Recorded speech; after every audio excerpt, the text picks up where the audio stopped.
Please be seated.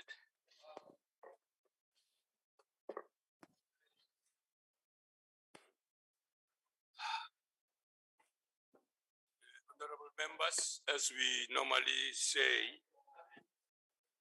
in the interest of safety, for all present in the chamber, please keep your masks on and sit in your designated place. Let's settle down. Order. The first item on the order paper is a debate on an urgent matter of national public importance in terms of Rule 130 in the name of Mr. M Hlengwa on the energy crisis and the threat of a protracted failure of Eskom. I now recognize the Honorable Hlengwa.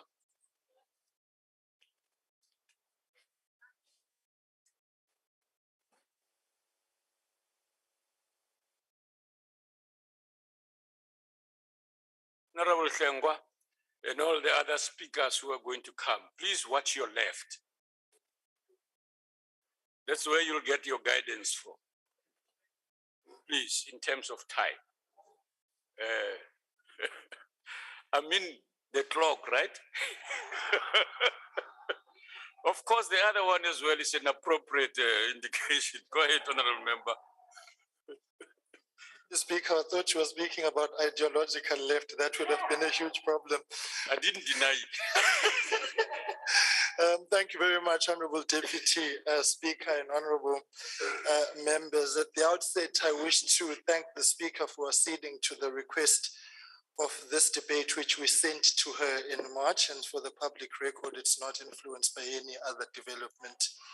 Let me remind the House that the IFP called for this debate of national public importance during the first term of Parliament. In a tragic case of irony, conditions remain the same as in March when we requested for this debate, as the country remains in the dark. Since March, Eskom has continued to implement load shedding with 26 days thus far in 2022. On 12 April, Eskom's National Control Manager admitted, and I quote, they were now predicting at least 100 days of rolling power cuts this winter. How can a statement like this be uttered without an urgent response from government? While our country and the economy is on the verge of collapse, Eskom has advised that blackouts will cost South Africa billions of rand that are on the cards, and yet it takes, once again, an opposition party like the IFP to raise the alarm. Eskom estimates gauge that load shedding costs South Africa's economy 500 million rands per stage per day. Let me repeat, 500 million rands per stage per day. Eskom has become a curse word in every household in our country. Why? Because this entity is unable to deliver on its fundamental mandate, which is to generate enough energy to power our national grid.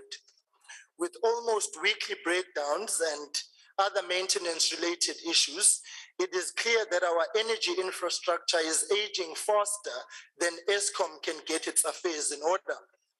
Eskom has become a national and international embarrassment since 2007.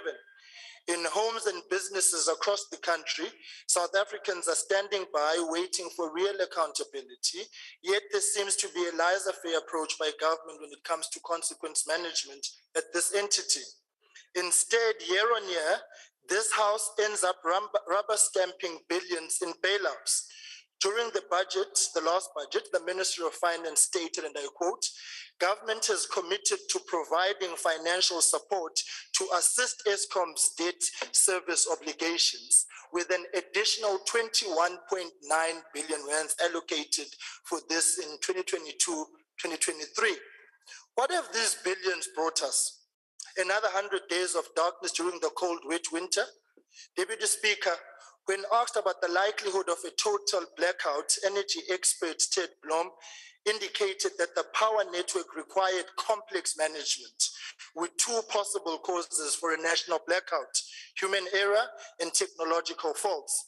Another possible issue that could arise was due to power constantly being switched on and off for load shedding, something Blom said transformers and electrical systems were not designed for. Deputy Speaker, our economy cannot come to a standstill because of Eskom. The complete lack of progress or positive change in the functioning of this entity seem to indicate that both the upper management and the board are sitting on their hands rather than making difficult decisions needed to steer Eskom in the right direction. Further, we cannot allow Eskom to continue to pursue archaic methods to generate power to supply the grid. Our generation of power relies primarily on coal-burning power plants, and even newer coal-burning plants meant to boost the capacity have a myriad of problems. Medupi, although completed, was billions over budget, up from 80 billion rands projected to 150 billion rands. Kusile's initial budget was around 81 billion rand, but recent estimates stand at 161.4 billion rands. And this too could further increase with only 3 of its 6 units in operation. In 2011, Greenpeace Africa estimated that the costs of the Kusile plant, from climate change to water use and the impact on health and environment and the damage caused by Kusile, will cost South Africa between 31 billion rands and 60 billion rands a year. It is apparent that South Africa's reliance on coal flies in the face of our country's signed international agreements to reduce carbon emissions and mitigate the dire effects of climate change. We look no further than 3 weeks ago when the province of KwaZulu-Natal was devastated by floods. It is therefore without question that we must ensure that we fully pursue the alternatives to coal in generating electricity while safeguarding and climate-proofing our environment. Deputy Speaker, we are a country with untapped opportunities and resourceful people. We have an economy that needs to rebound, but any green shoots are dependent on the certainty of energy supply to move forward, for small business to international investors. Load shedding, therefore, cannot become South Africa's default position. It is not a solution to our crisis, our energy crisis, our economic crisis, our social-political stability crisis, our socio-economic crisis. We need urgent action now before we are left in the dark permanently. Bantu bakithi kafishane nje sizama ukuthi sinikhathalele ngale nhlekelele khona, kodwa lilonke asitholi ixazululo ukuze ucimicimi angabi isikompilo. Thank you, Deputy Speaker. Thank you, Honorable Mahlaule.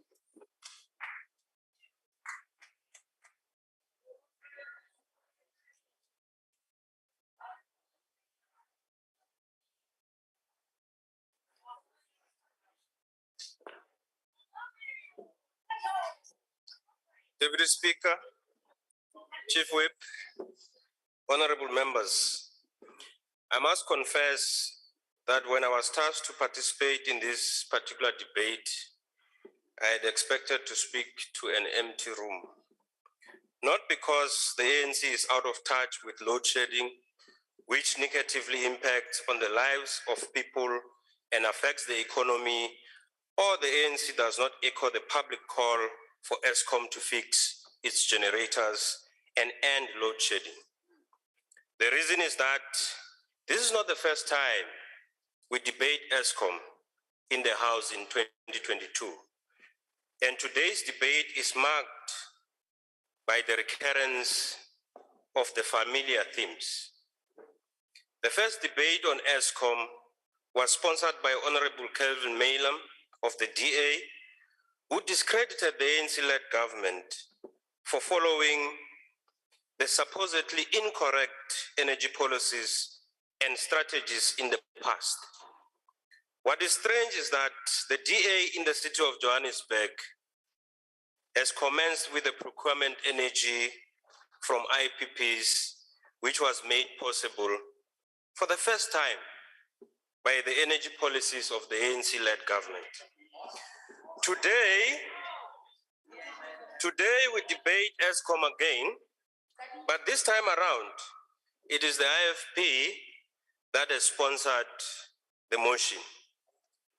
There may not be anything very unusual about the debate, but the underlying effect of it, that Eskom is a threat and a protracted failure, does indicate that the IFP has implicated itself in the master's discourse. Deputy Speaker, it is clear that the DA and the IFP are in a social bond anchored on the commitment to discredit Eskom for reasons that are inconsistent with the nature of challenges that characterize the utility. Whether we should be proud of this social bond or embarrassed by it is a question we'll debate another day. For the moment, let me facilitate an analytical discourse to prove why the IFP and the DA do not have the right idea of the challenges that face Eskom. Eskom has been limping from one energy generation capacity challenge to the next in the post-2001 period. Of course, opposition parties would argue that had the ANC-led government heeded the recommendations of the 1998 White Paper on Energy, the situation could have changed dramatically for the better. And that had the ANC-led government built Kusile and Medupi power station as well as brought the IPPs onto the grid on time, Eskom could have filled the existing energy generation capacity gap. As far as energy generation is concerned, evidence supports the exact opposite of this conclusion. The population in South Africa and the economy has grown since 1994 at a pace that Eskom cannot supply on its own. While access to electricity in South Africa is reported to be above 85% since 1994, thanks to Eskom's massive electrification program, keeping the lights for all households has proved to be a daunting task. What we're witnessing here with regards to Eskom is neither a threat nor a failure, but merely a logical outcome of the instrumentalization of democracy, of democratic practices. In short, access to electricity is a fundamental democratic right, and Eskom shows unwavering commitment to that, even though there is often a mismatch between access and energy security. Thus, energy insecurity is not an Eskom failure, but a market failure that Eskom is purportedly designed to correct. Perhaps the argument that the building of Kusile and Medupi power station is a story of too little too late is plausible, since the ANC-led government became pro-cyclical about the construction of building new power stations to guarantee energy security. But this argument has essentially served the purposes of mystification. The real truth is that the construction of new power stations has extremely lengthy planning timelines. In other words, even if Kusile and Medupi stations were built much earlier as recommended, there is no tangible evidence that they could have been completed on time to offset the growing electricity demand. The other unpopular view is that at the time when new power stations were supposed to be built, Eskom was still paying off the debt it had incurred during the 1970s to 1990s construction program. This is something that the Democratic Alliance will never admit, because its strategy is not of debating the facts, but of negation of Eskom's role due to its challenges. It is an infantile approach to cut your nose to spite your face. A more sophisticated argument of opposition parties like the DA suggests that allowing IPPs to supply energy to Eskom as early as 2007 would have turned out to be beneficial later on. Or to put it differently, had South Africa provided incentives and opportunities for IPP's investment, the country would have achieved necessary energy generation capacity. But the reading is evidence shows little support for this argument either. Renewable energies, despite their projected favorable effect on Eskom's generation capacity, were too costly to compete with hydro, nuclear, coal, and none of them could offer a secure supply in 2007. The cost situation is different now, even though there are no economies of scale. The DA takes it for granted that renewable energies have associated core benefits automatically. This is not true. The economic value of renewable energies would decline significantly as they become a larger part of the energy due to the intermittency issue, because they produce too much energy when societies do not need it and not enough when it's needed. And even in cases where storage is available, the potential of renewable energies to increase energy security is limited. Regardless of the limitations of renewable energies, ANC-led government remains committed to the energy mix approach. More importantly is that Eskom has procured energy from IPPs since 2012 and in counting. The National Transmission Company South Africa was incorporated as Eskom's subsidiary to enable IPPs to supply energy to the grid without any hassle. The president has recently announced that municipalities are allowed to procure energy directly from IPPs. The Electricity Regulation Act was amended to increase the threshold for embedded generation from 1 to 100 megawatts. And later this year, the Electricity Amendment Bill and the Electricity Pricing Policy will be amended to support electricity industry reforms. While this is a positive, it is important to highlight that renewable energies take time to supply energy to the grid. This is, of course, not Eskom's fault. If Eskom still appears inadequate for the task supplying electricity, it is definitely not for the lack of trying. Deputy Speaker, the road to success is always under construction, and in this regard, the President announced in SONA 2022 that the funding that South Africa solicited at the International Climate Conference in Glasgow will involve repurposing and repowering some of the coal plants that are reaching the end of their lives and creating new livelihoods for workers and communities most impacted by this change. This announcement should not leave the impression that the ANC-led government contradicts South Africa's genuine commitments and efforts to limit greenhouse gas emissions. Rather, the point that the president was making is that clean coal technologies, including but not limited to carbon capture storage and the circulating fluidized bed combustion system that the ANC-led government is yet to apply dramatically, can allow the country to exploit its abundant coal deposit in the short to medium term while complying with climate and environmental requirements. The ANC-led government will also implement the nuclear power program framework to procure 2,500 megawatts of nuclear power this year, thanks to the European Commission's decision to add nuclear power in the Green Energy Commission. You only listen to it when it comes from the European people. When we say it, you don't understand it. Nuclear power, in addition to IPPs and gas, will allow Eskom to conduct maintenance without interruptions, as well as sustain the South African economy.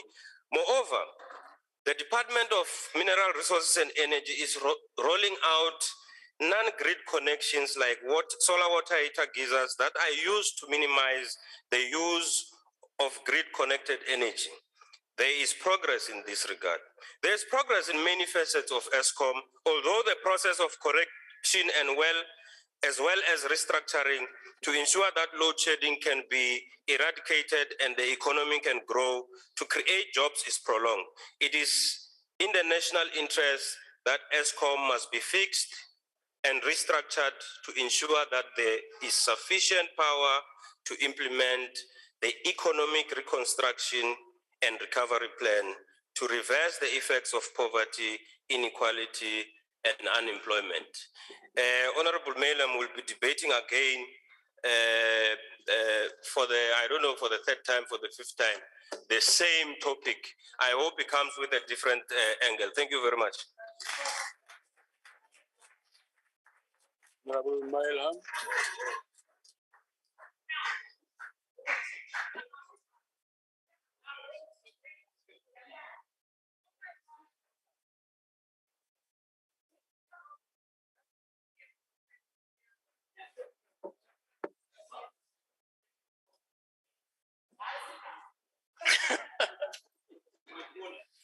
Deputy Speaker, yesterday in this House, Minister Gordhan indicated that the risk of stage 8 load shedding could not be ruled out as an option to prevent total grid collapse. And I hope Honourable Mahwale is listening. At this very moment, more than half of Eskom's coal-powered fleet is offline for one reason or another. Our energy availability factor, which is basically the percentage of Eskom's installed capacity that is actually generating electricity, is at a record annual low of 58%. And the 3-month outlook indicates a rough road ahead with a high risk of load shedding. And yet this government appears to be in complete denial of the urgency and seriousness of the electricity crisis. The Risk Mitigation Independent Power Producers Procurement Program, intended to add a much-needed 2 gigawatts of electricity to the grid in a very short space of time, has been mired in controversy and unable to reach financial close. Various government departments and entities are pointing fingers at each other as to the cause of this delay. But one issue that cannot be washed away is this government's complete ineptitude and silo mentality when it comes to dealing with this crisis. As an example, consider the Department of Trade, Industry and Competition, whose ridiculous local content requirements for RMIPP and REIPP bidders. In a country where the availability of a consistent, reliable electricity supply is a massive stumbling block to economic development and employment, it doesn't make any sense to require significant local content, especially when local component manufacturers are unable to meet the demand of the bidders. And the Department of Mineral Resources and Energy's response when I raised this in committee was, well, if they want exemptions, they must talk to the IPP office. They know what to do, except they have, and no exemptions have been forthcoming. Chairperson, I have on numerous occasions in this House pointed out what needs to be done. But Andre de Ruyter, the CEO of Eskom, earlier this year identified 6 things that can alleviate the short-term supply of electricity. So perhaps he'll be taken more seriously. Firstly, purchase excess power produced by IPPs over their contract PPAs. Secondly, remove the bottleneck on grid connections for IPPs and upgrade the transmission infrastructure. Then, NERSA and government must support Eskom's standard offer for small generators to supply the grid on a 3-year contract. We need to address the very onerous regulatory framework for private generation and municipal procurement. And we must exempt Eskom from certain PFMA requirements to procure parts for maintenance. Lastly, we must address the shortfall of revenue at Eskom from a failure by municipalities to meet their financial obligations. I would go one step further and tell Minister Mantashe and Minister Gordhan and the rest of the ANC Poverty Cabinet to remove their ideological blinkers and recognize this situation for what it is, a crisis requiring urgent, bold and decisive action to quickly bring new generation online. We can't afford to wait if we are to address poverty and unemployment in South Africa. It is time this government got out of the way and allowed the private sector and municipalities to do what it is clearly unable to do, give power to the people. Thank you.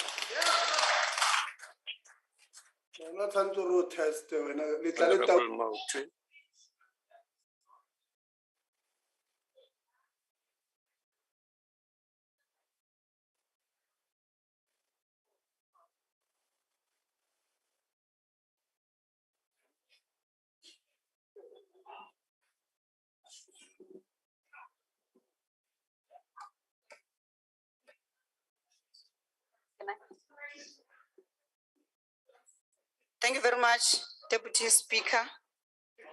We stand here today to debate a very important matter which is not new in this House.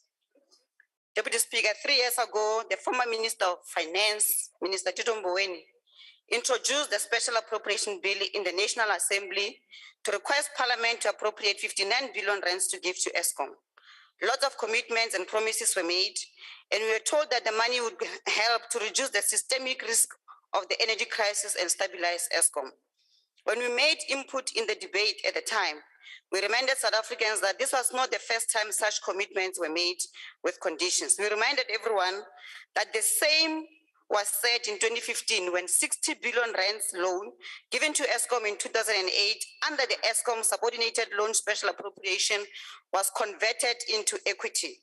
All these interventions were made with the intention of stabilizing Eskom, but they were misguided as the incompetent ruling party refused to address the obvious challenges facing Eskom and have led to a far deeper crisis at Eskom because they were left unattended. We said, stabilize Eskom's leadership. We did not tell you to hire incompetent people with a proven history of failing in managing complex entities. We said, stabilize coal prices to stabilize Eskom finances. We even said, if companies refuse the price, Eskom must take back its coal mines and operate them themselves. NERSA warned Eskom in 2019 that its contracts with 16 coal mining companies were poorly negotiated. The Minister of Minerals and Energy Resources, Minister Gwede Mantashe, admitted that if we don't resolve coal prices to stabilize electricity prices, the economy will collapse. But because people who are supposed to make decisions are benefiting from the Exaro contract of pay, take or pay that has led to coal amounting to $1 billion just sitting there, getting wet, are benefiting. 3 years later, Deputy Speaker, coal prices remain a problem for Eskom. Eskom will never gain stability unless there is a decisive intervention to stabilize coal. We demanded that all PPP contracts that were milking Eskom be reviewed and that Eskom be given the independence to negotiate directly with PPPs rather than being a taker of prices negotiated by the government with a PPP unit controlled by banks and lobby groups. We also said that do not unbundle crisis-ridden entity, build nuclear energy in a fiscally responsible manner, explore, build, operate, and transfer models, and assemble a team of highly skilled engineers to investigate delays at Medupi and Kusile, and ensure the quality of work is of good and acceptable standard. None of these things were done. The so-called long failure of Eskom is nothing but a deliberate collapse of Eskom in the most careless manner. Today, Eskom remains the biggest threat to South Africa's fiscal stability because of its debt that is nearly 400 billion rands guaranteed by the state. Eskom remains a stumbling block to any efforts to kickstart a debt economy. What should happen to stabilize Eskom and electricity supply? Please listen carefully, especially Minister of Public Enterprise.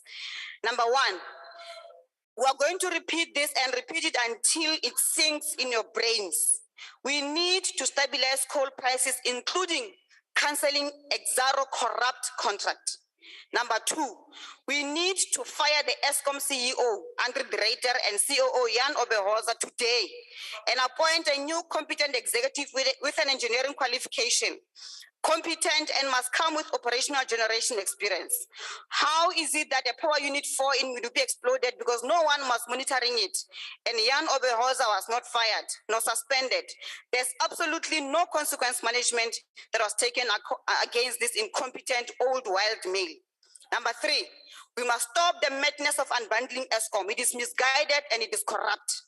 Number four, we must create an independent renewable energy division so that we are not at the mercy of parasitic, greedy capital to build renewable energy capacity as a country. Number five, we must review all PPP contracts. We're told that prices are going down and we're promised a review of all contracts. But because this is a parasitic relationship, this was never done. Number six, we need to seriously upscale the process of nuclear energy build in a fiscally responsible manner. This can be done through a build, operate, and transfer model. China has an enormous capacity to intervene immediately. Why are you not engaging China in this regard? Lastly, we want to remind Andy Dreiter that when we last marched to Eskom against load shedding and privatization of Eskom in 2020, we delivered a memorandum of demands with even more practical and implementable solutions. We demanded an end to retrenchments, expansion of capacity to roll out electricity, including in the continent, urgent lifestyle audit at all levels, restructuring of all governments shareholding to include more than one ministry, make public a list of all coal mines commissioned by Eskom, cancel all corrupt contracts with consultants and build internal capacity, and also make public all service providers contracted in the last 10 years. If this was done, Eskom would have been stable today.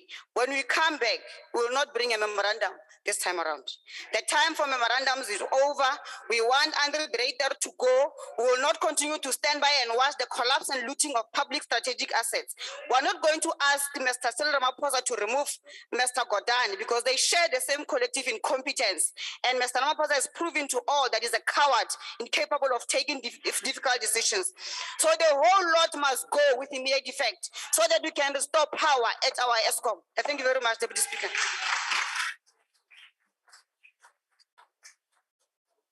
achtbare wissels.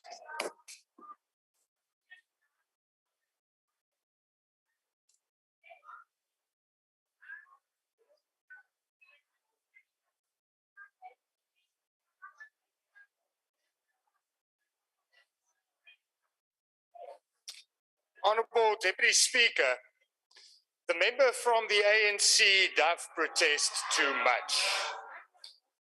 Market failures, really? Neeman, dis net erg. Market failures, responsible for the crisis, market failures. It's an undisputable fact that Eskom has and has always had a monopoly on electricity supply in South Africa. Now, according to Economics 101, a monopoly always makes a profit, always. It never, ever, ever, ever, ever can make a loss, except under the management of the ANC. You manage to break all rules, even economic principles. In 2020-21, Eskom made a loss of 18 billion rand. Since 2008, South Africans has had to face load shedding. The crisis of insufficient electricity supply already started in 2008 with all kinds of excuses of coal getting wet, and ek verstaan nie hoekom bou julle dan nie net 'n dakkie vir die steenkool nie. But anyway, fact of the matter is, since 2008, less electricity is being produced, less electricity. But Eskom employs more and more staff members. From 2003 to 2021, the employees increased from 32,000 to 43,000. More staff members, but less electricity, less product being produced, more mismanagement, more money being stolen. Because of what? Because of cadre deployment and because of your failed policies of affirmative action and black economic empowerment. That is how you destroyed the power utility. Renewable energy, the honourable member talks about. But the Department of Mineral Resources and Energy procured, or the Honourable Zwane procured, 87,000 solar geysers in 2017. The storage costs of those geysers are more than 300 million rand, whilst only 7,000 of those geysers have been installed. That is what the ANC does to solve a problem. They procure, but then they don't do anything with it. Because who did they procure it from is the very good question. Honourable Deputy Speaker, I'm talking to the former minister, the Honourable Zwane, who procured it. Do you understand that? I'm not pointing. Honourable Deputy Speaker, the ANC can destroy and does destroy everything they touch. But there's one thing the ANC will never ever destroy, and that's the abundance of potential in this country. It's the abundance of potential that South Africans does possess. You will never be able to destroy that, and that is the hope for the future. But whilst you are in control of the energy and electricity in this country, we will never see economic growth and employment creation, because without reliable electricity supply, we cannot have that. I thank you. Honourable Steve Swarth.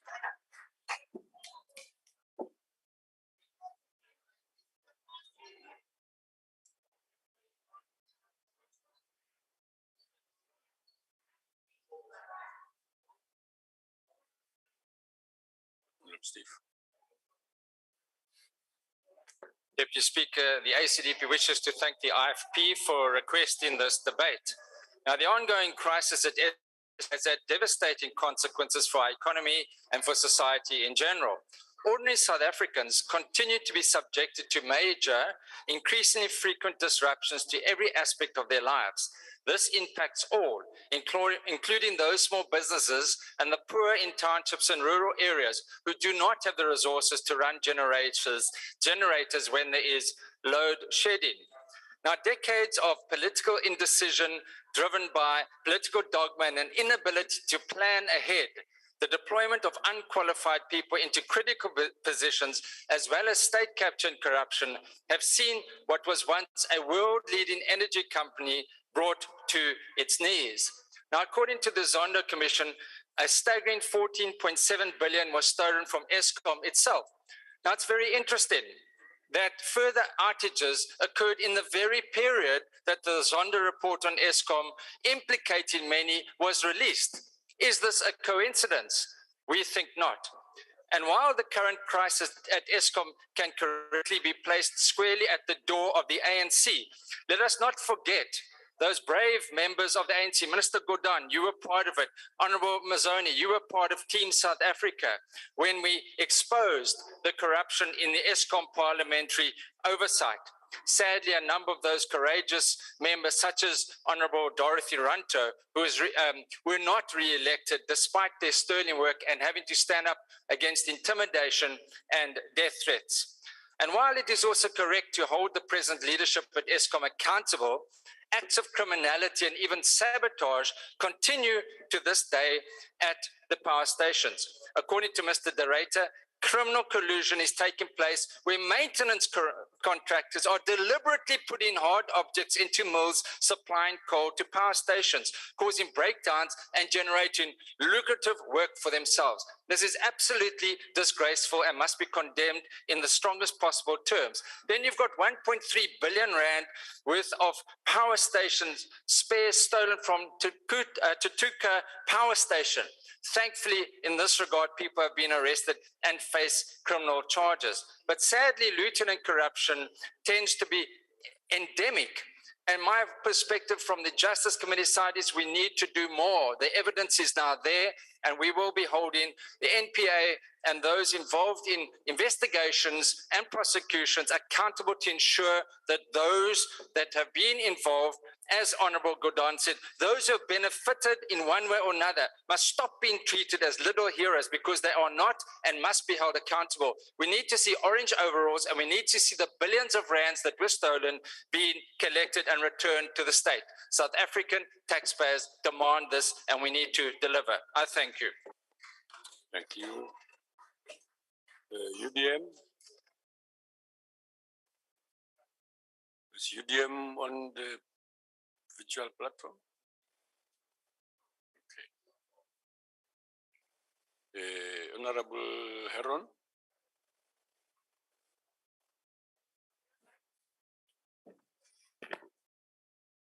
Thank you, Deputy Speaker. Deputy Speaker, as South Africa lurches into another spate of electricity failures, for which the current lot in charge of Eskom blamed the previous lot, who blamed those before them, it is becoming increasingly clear that expertise is the critical intervention that is missing.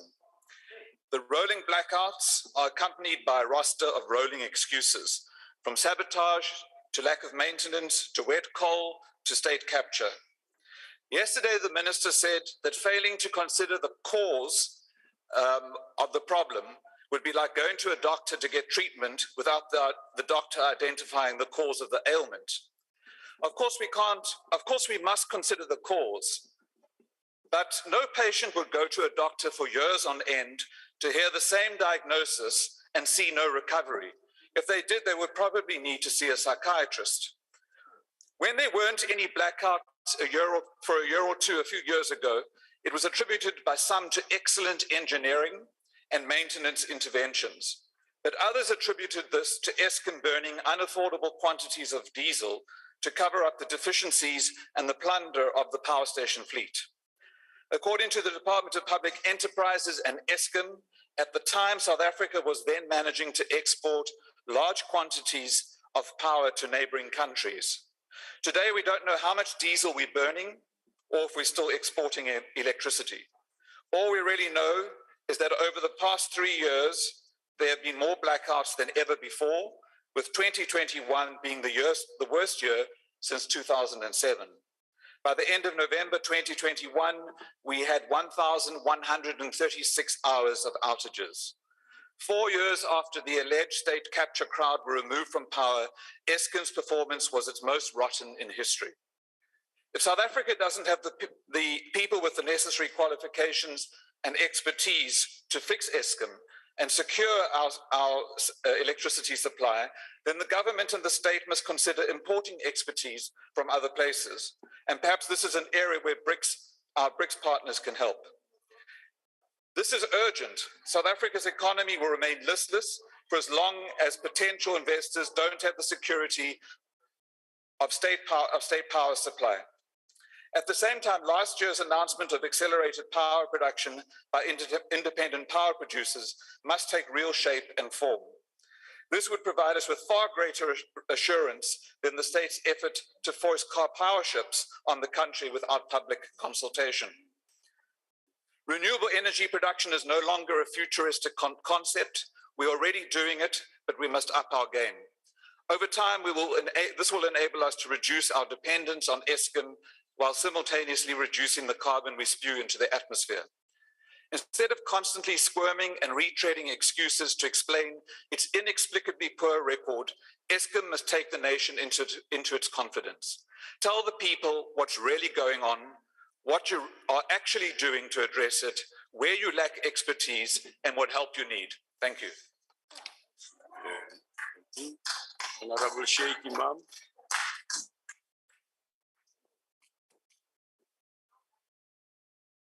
Give her a chance, Honorable Sheikh Imam. Thank you, Deputy Speaker. Let me, at the very outset, condemn with the contempt it deserves the conduct of the Standing Committee on Public Accounts for the attack on the board. I think it was totally uncalled for, but let me also welcome the apology by Honorable M Hlengwa for having realized that, of course, the attack was unwarranted. Because the question we need to ask, where was SCOPA in the last 28 years, or at least since 2005, when all the looting and corruption took place at Eskom? Minister Godan was not there, so why are we attacking Minister Godan? CEO De Ruyter was not there, why are we attacking the CEO? Why are we attacking Mrs. Mavuso? She was never there. She is telling you exactly what has happened. Why don't you go and attack Zondo?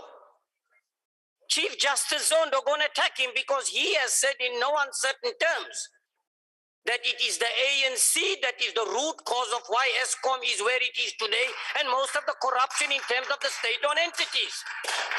That is exactly what he has said.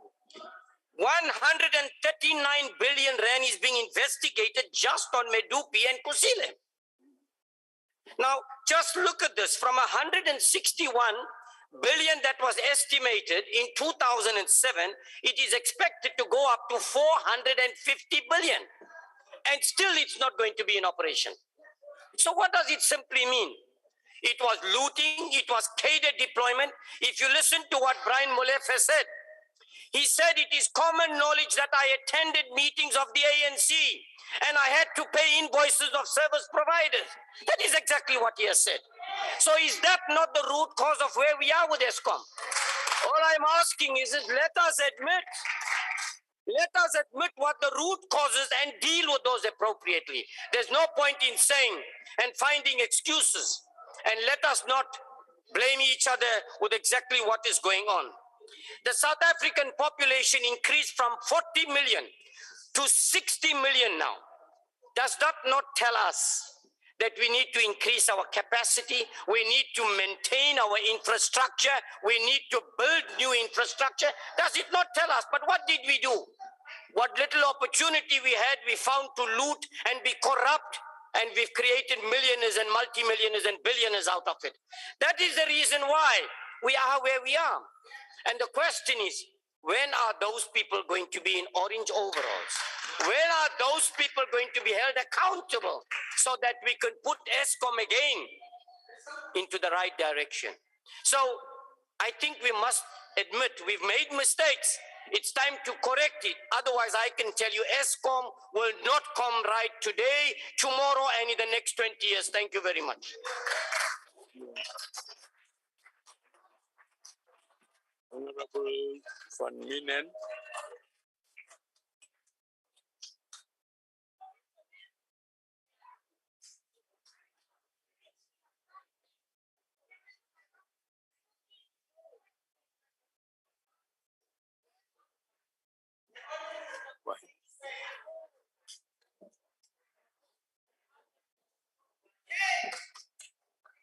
Honourable Deputy Speaker, for the last decade and a half, we've been talking about the failure of Eskom, about load shedding and about the effect this has on the economy.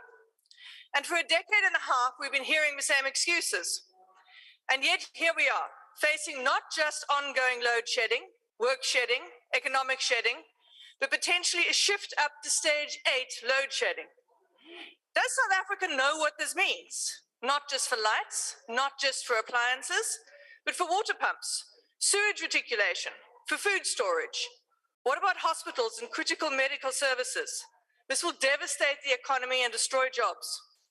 But do South Africans really understand what is to blame and who is to blame?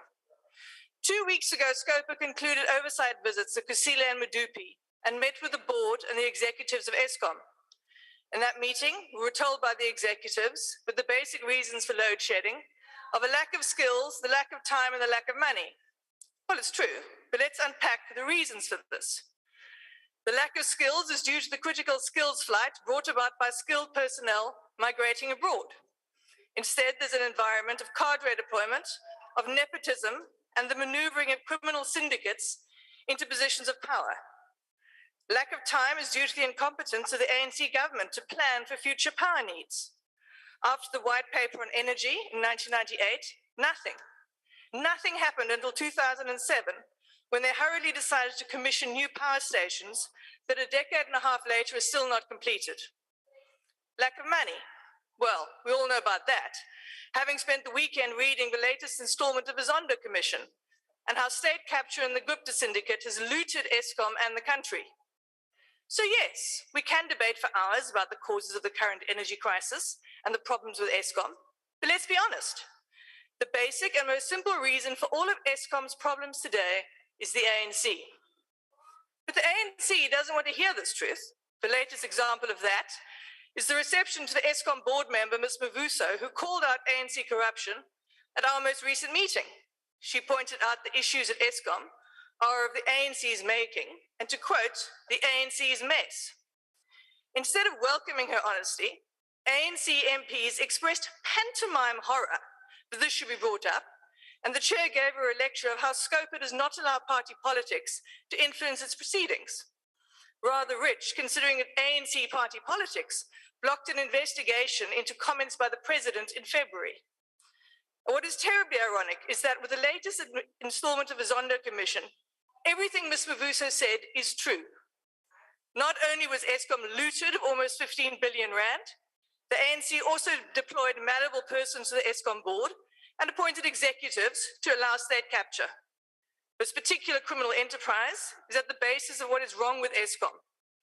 And the ANC wishes to ignore the voices of South Africans, when in truth the real problem in this country is the criminal network known as the ANC and their obsession with the looter continua.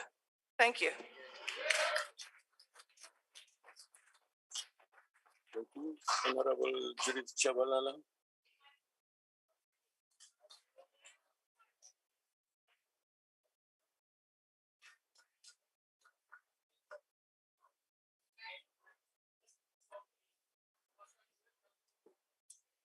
Thank you so much. Honorable Deputy Speaker, I think my member left minutes. If that can be added to my minutes, please. My first member who spoke. Honorable Deputy Speaker, the podium. Chief Whip of the Majority Party, Madam Pemi Majodina, other Chief Whips of political parties, I greet you all. Leave me with my clock, it's mine, don't worry. Honorable members, Madam Speaker, Deputy Speaker, sorry. The late President Mandela once remarked and said, "Do not judge me by my failures, and do not judge me by my successes." But he also says that, "Judge me by how many times I fell down and I got back up again." The crux of this remark and the basis of his insight is that we must become matured and assume responsibility for one's actions so that we can acknowledge our mistakes with the hope of self-correcting ourselves. This is the reason why the ANC-led government urges Eskom on behalf of the people of the country to ensure that it's able to fix the associated challenges to end load shedding. Load shedding has become a source of frustration for the people as it affects schools, school-going children, and hospitals, as well as business and households. They really get affected. Appliances get damaged. So the unplanned breakdowns and planned maintenance in a number of units Eskom power stations must be resolved as a matter of urgency. And when load shedding occurs, Eskom needs to communicate this effectively to our people ahead of time so that alternative measures can be put in place, because people must make alternative measures when they know that load shedding is going to happen. So, Honorable Minister, the issue of load shedding, it is a pain. It's also a pain for us as the ANC. Deputy Speaker, President Ramaphosa announced in 2019 that Eskom is our collective responsibility as a nation, and everyone should ensure that it is supported, denoting that turning Eskom around is not something that is beyond the technical capacity of the ANC-led government, but rather solutions to issues of national importance that require a collective action approach. Unfortunately, Parliament operates in a fundamentally different environment currently that prematurely shuts down a collective action approach to resolving issues of national importance. This is primarily because opposition parties always reduce complex problems to the lowest common denominator. And the case of Eskom is not an exception, but a rule. Take for an example, we heard from the IFP, and this is something that we always heard. They continually will lament that Eskom is facing challenges because it was at the center of state capture and corruption, which happened under the ANC-led government, and the ANC has never disputed that. And what's important when Honorable Hlengwa says that, as members of Parliament, rather, when he mentioned issues of Eskom, rather, that yes, indeed, our economy is not doing well, and the matters around population is quite important. But as much as it's the ANC-led government, you keep on lamenting about it, the question becomes, you are also an opposition party, members of Parliament. You have a responsibility towards the Eskom. When Honorable Hlengwa says that money and budget has been lost to Eskom, who's allocating budget? It's us as members of Parliament. Who must check where the money goes? It is COPA that must do its job and follow the money. When the Auditor General comes and gives you the report, issues of wasteful expenditure and so forth, this is within our purview as MPs for us to do our job.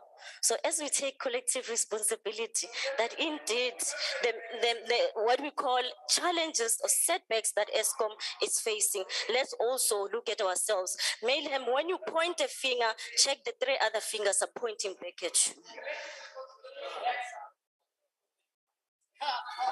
The DA blames the ANC for the state of Eskom and urges consistently that the ANC was complicit in the state capture and corruption, which undermine the governance and financial controls of the utility in addition to its advocacy that the energy market should have been competitive earlier to limit the possibility of load shedding. The Freedom Front Plus is convinced that affirmative action, black economic empowerment, and the supply of electricity to their neighboring African countries brought brought Eskom to its knees, which is not surprisingly given the fact that its former, or rather its ancestors, perhaps they were beneficiary of this. The AFF advocates for state-owned ownership of Eskom, but the party is cynical that utility will never fulfill its developmental mandate as long as the ANC is still in power. There are also several challenges with the views of opposition parties on the issue of state capture and corruption. The sixth parliament has dedicated itself through the ANC-led government to fight the state capture and corruption. It was the ANC-led government which initiated the same Zondo Commission, by the way, and has already taken legal action against perpetrators of state capture and corruption at Eskom. And Eskom is being restructured and much progress has been made towards improving its viability. Opposition parties in the South should remember that restructuring Eskom is a more complex process than making instant coffee. No opposition parties have articulated a single positive idea that can assist Eskom to end the load shedding and improve generation capacity in the country. On the issue of competitive energy market, the ANC-led government has introduced the necessary reforms to allow IPPs to supply energy to the grid, even though IPPs can only supply 30%, by the way, and something that you need to note, of energy due to lack of economies of scale. Now we saw the mayor of so-called of Johannesburg that is calling for what they call national imbizo in the Johannesburg, where they lead and say they're calling people to come and business to come and bid and tell them what's more important on IPPs. Who brought the IPPs? It's the ANC-led government. The same IPPs are crying about. IPPs can only supply 30% of energy, like we said. What is strange is that this is the view of the DA, which opposed the NERSA. Listen what you did, Kachalia. You opposed the NERSA tariff application of 9.6% increase in tariffs, only to come back to the Western Cape, let's come here, to increase electricity tariffs by 9%. You did it. That's like running with a hare, hunting with a hound. Moreover, the DA services are costly in the Western Cape, which negatively affects the living standards of middle and working class citizens, as well as poor citizens. It is this DA in Western Cape that have little to give insofar as the people, the have-nots of this country. These are the results of the DA in Western Cape making super profits from the service delivery, whether it be water, you know your tariffs in water, you are very expensive for people, electricity, refuse removal at the expense of the living standards of the people. Kailicha, Guguleto and others are suffering, but you're living nicely here in Western Cape and you like it and you think that you are too comfortable, and that is your problem. Now you want to do IPPs. I wonder if you're going to give people of Kailicha electricity. It's this ANC that gives everybody electricity, including the indigenous policy that you in Johannesburg don't even implement as we are speaking. How hogwash things that you speak about, and you come here, you shout at me. I know how to shout, my friend.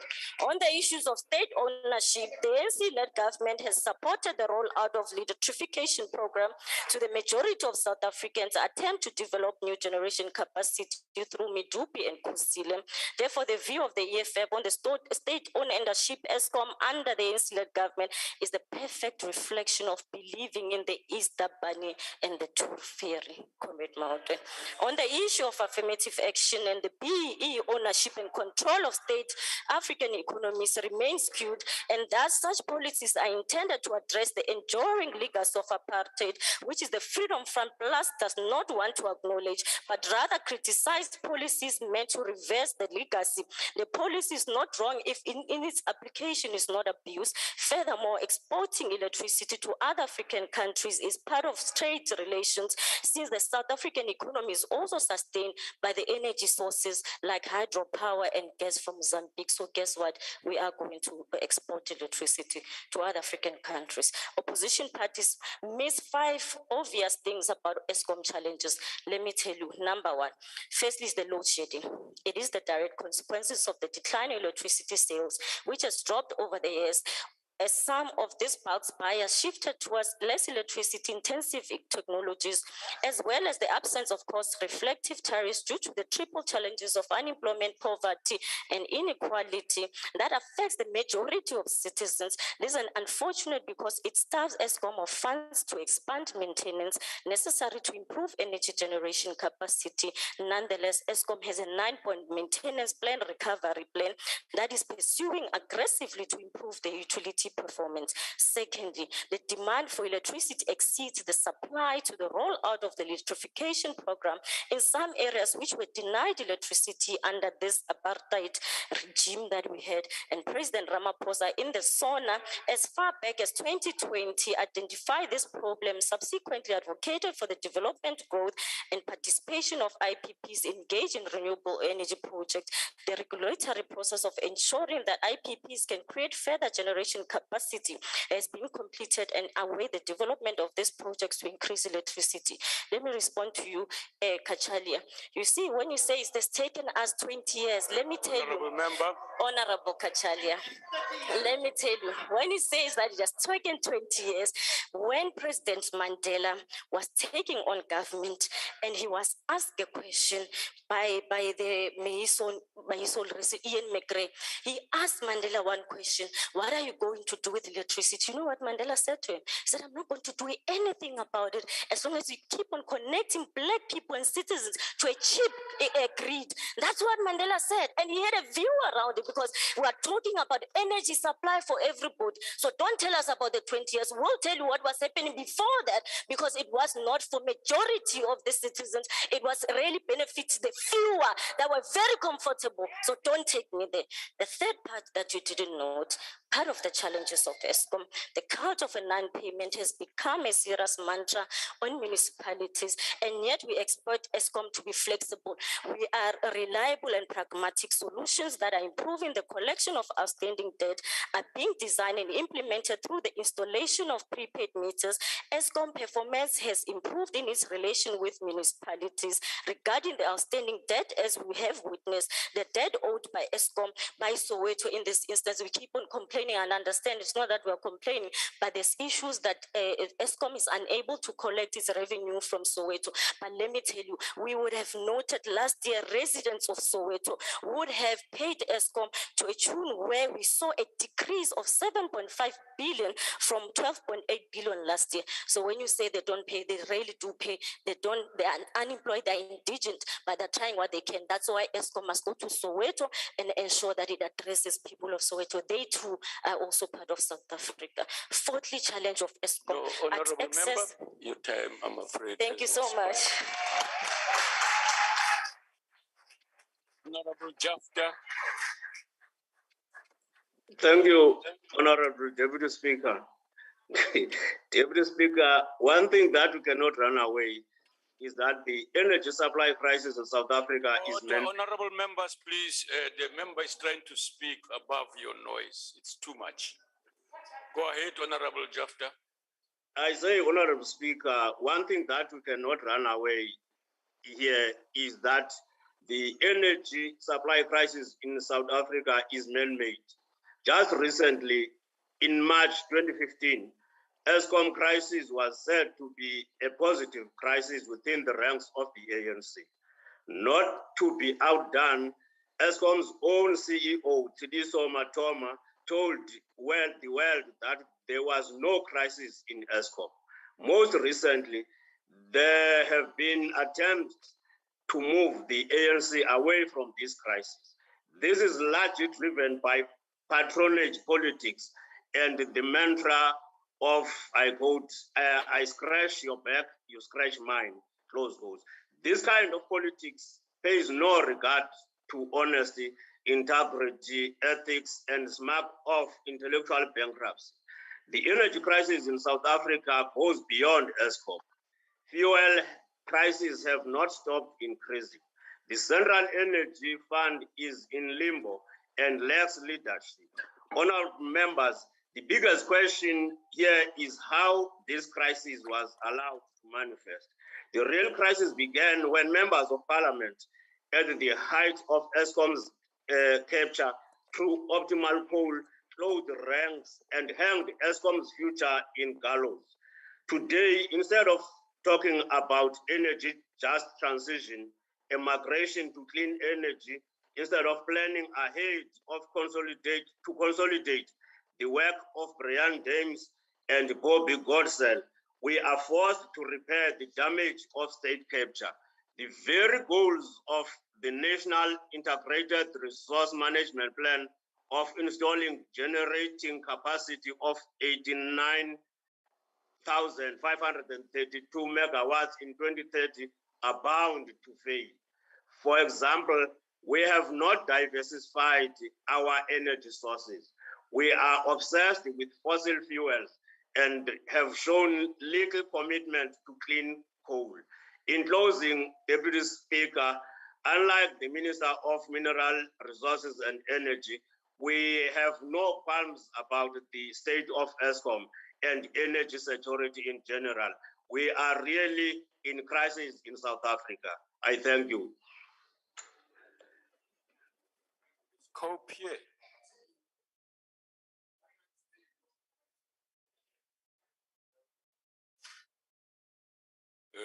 Cope is not here. Let's give it to Honorable Nyonso.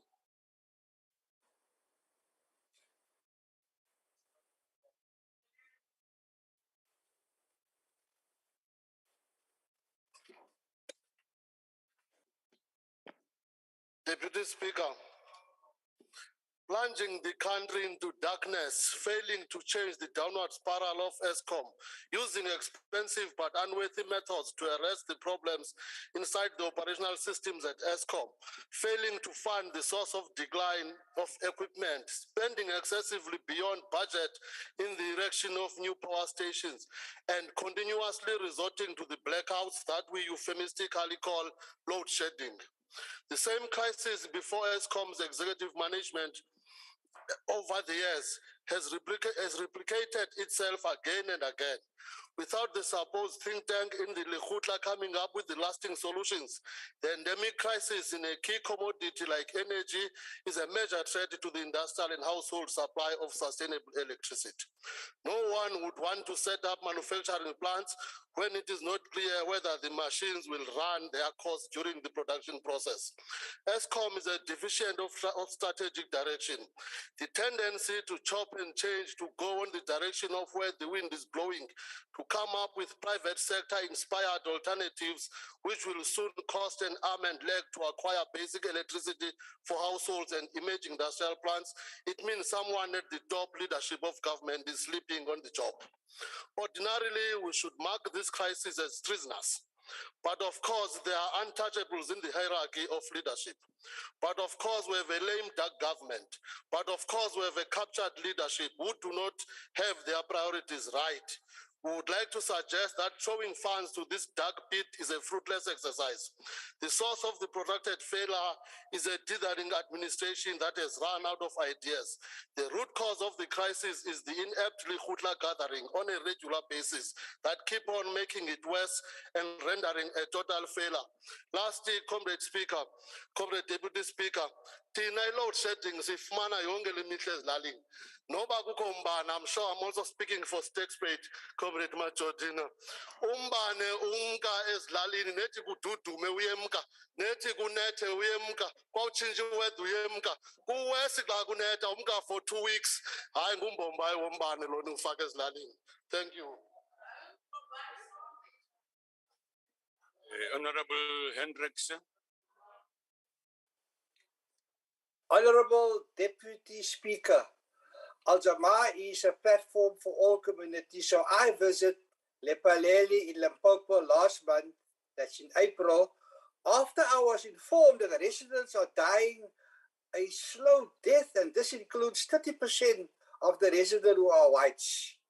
Since 2018, not a cent of the loan given by the World Bank and the African Bank to mitigate the harmful effect of the emissions from the Matupi coal power station has been used.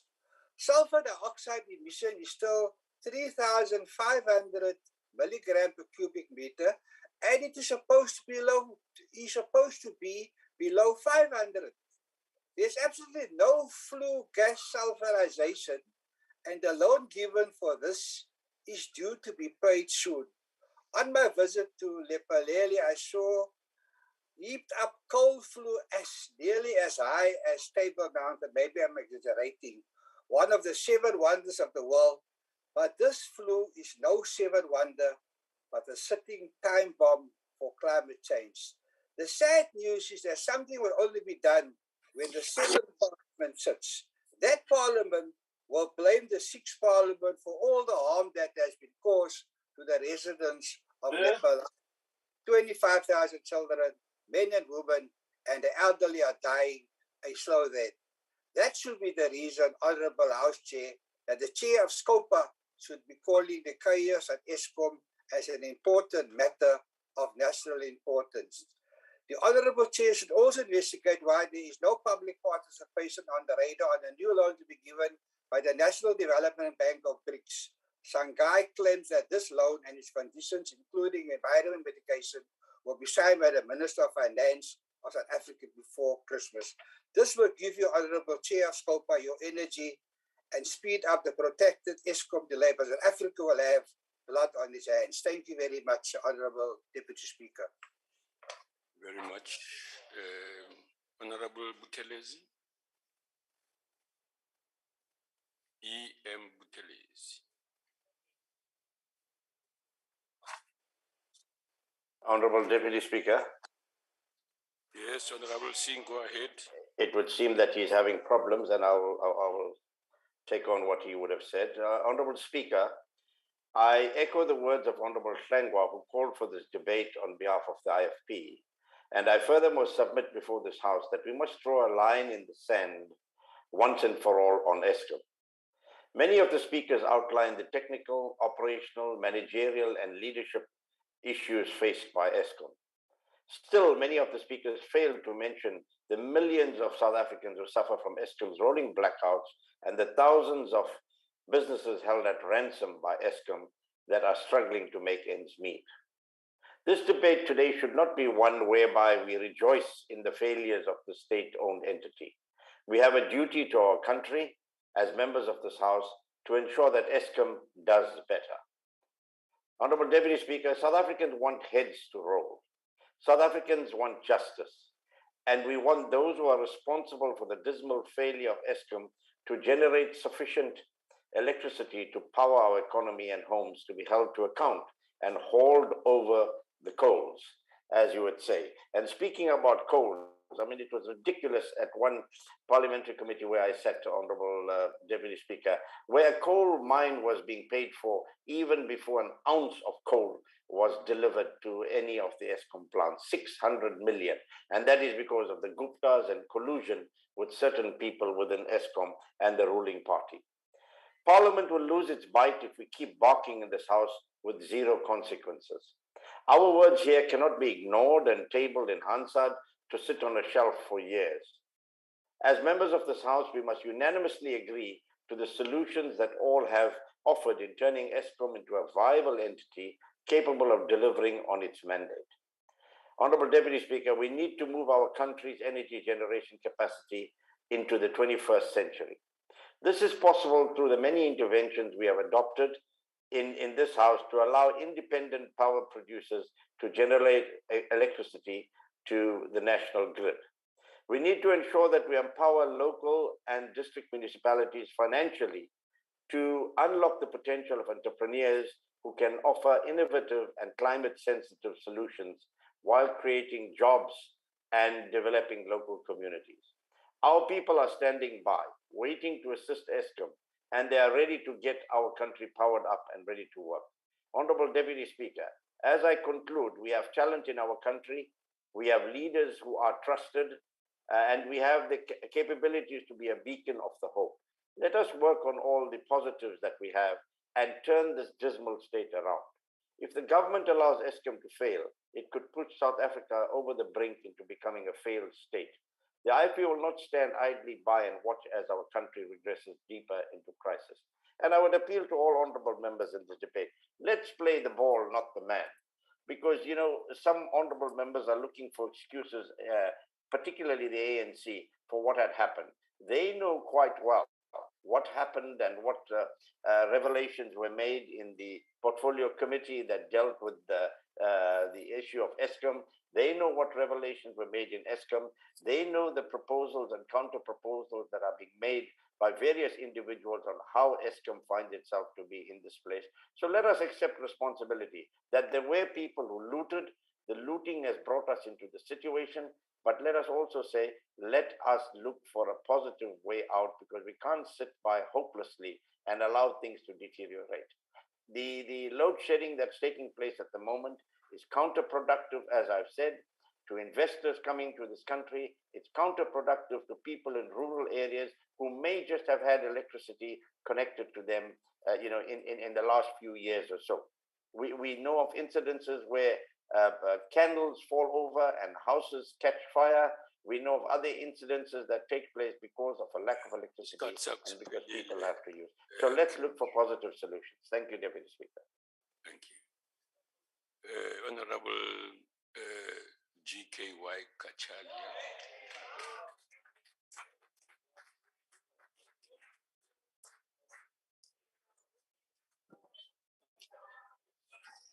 Eskom has been run into the ground. The old fleet is limping and the new fleet is flawed. And the gaps in generation cannot meet the nation's current reduced needs, let alone any increment in demand. Add to this eye-watering losses, the mountain of internal and external debt, and the patent inability to finance or conduct proper reliability maintenance. Factor into this dire scenario the parlous state of the nation's treasury, and we have a disaster in the making. Evidenced by Minister Gordon's blithe floating of stage 8 load shedding probability today.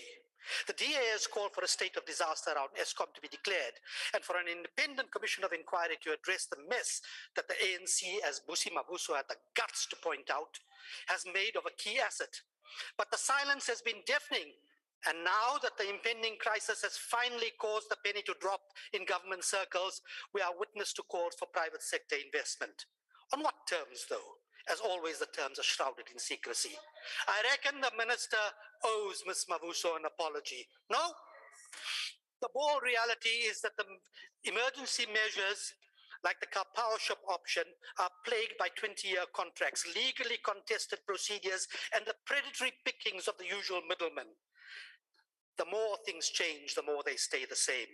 While opening up generation access to IPPs is necessary and long overdue, the late dent it will make on the ability to meet our current needs to all intents and purposes is small in the scheme of things. The base load in parallel must be stabilized, and that's Eskom's responsibility. The question is, who is waiting in the wings, Mr. President, to scoop up the solutions to the problems that you and your party have single-handedly created? Who will benefit? I think we have a sense of who. The mafia wears many hats, but the colors are always the same: black, green, and gold. If this government is unable to agree that only an independent commission of experts, transparently privy to everything, will be able to assess the situation and chart the way forward, then it's hiding something and is patently not serious at best, or up to no good at worst. Those who created this mess by past acts of commission or omission cannot be expected to fix the problem. Vested interests, past and present, stand in the way. You know this, as do the application of party factions to ensure limping continuity that will usher in an unaffordable and disastrous state of darkness. Fix this now, or you will reap a whirlwind as the lights dim in 2024. And do not think that we will allow you to write a check with your mouth that your hindquarters are unable to cash in a vain effort to buy time with our money. You have squandered the past, mortgaged the present, and sold the future. You have been warned. You are on terms. The Honorable Mahlole. Honorable Kachalia, your time has expired.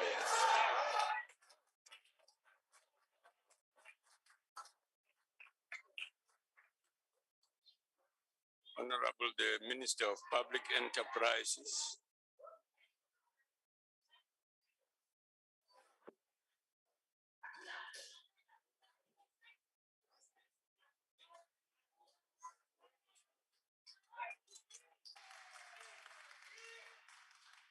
Deputy Speaker, honorable members, and Honorable Hlengwa, thank you very much for bringing this motion to the House.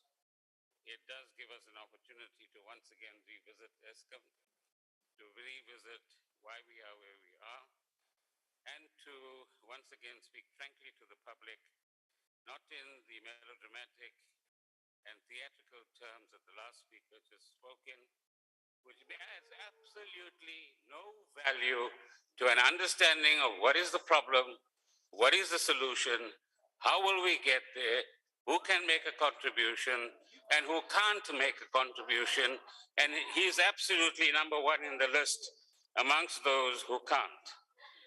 President Ramaphosa, Deputy Speaker, noted in his weekly letter to the nation on the 25th of April 2022 that, and I quote, "A stable and reliable supply of electricity is essential for almost every aspect of our daily lives and a necessary condition for economic growth. That is why we are focused on achieving energy security as one of our foremost priorities." Close quotation. This is our commitment to ensuring that energy security is achieved as soon as possible. It won't be tomorrow, but it will be achieved. Government and Eskom are working to resolve the energy crisis affecting this country. And I can assure this House and the public that there's a lot of hard work, notwithstanding the hurdles and the difficulties that we face that is going into this. But at the same time, let's be frank.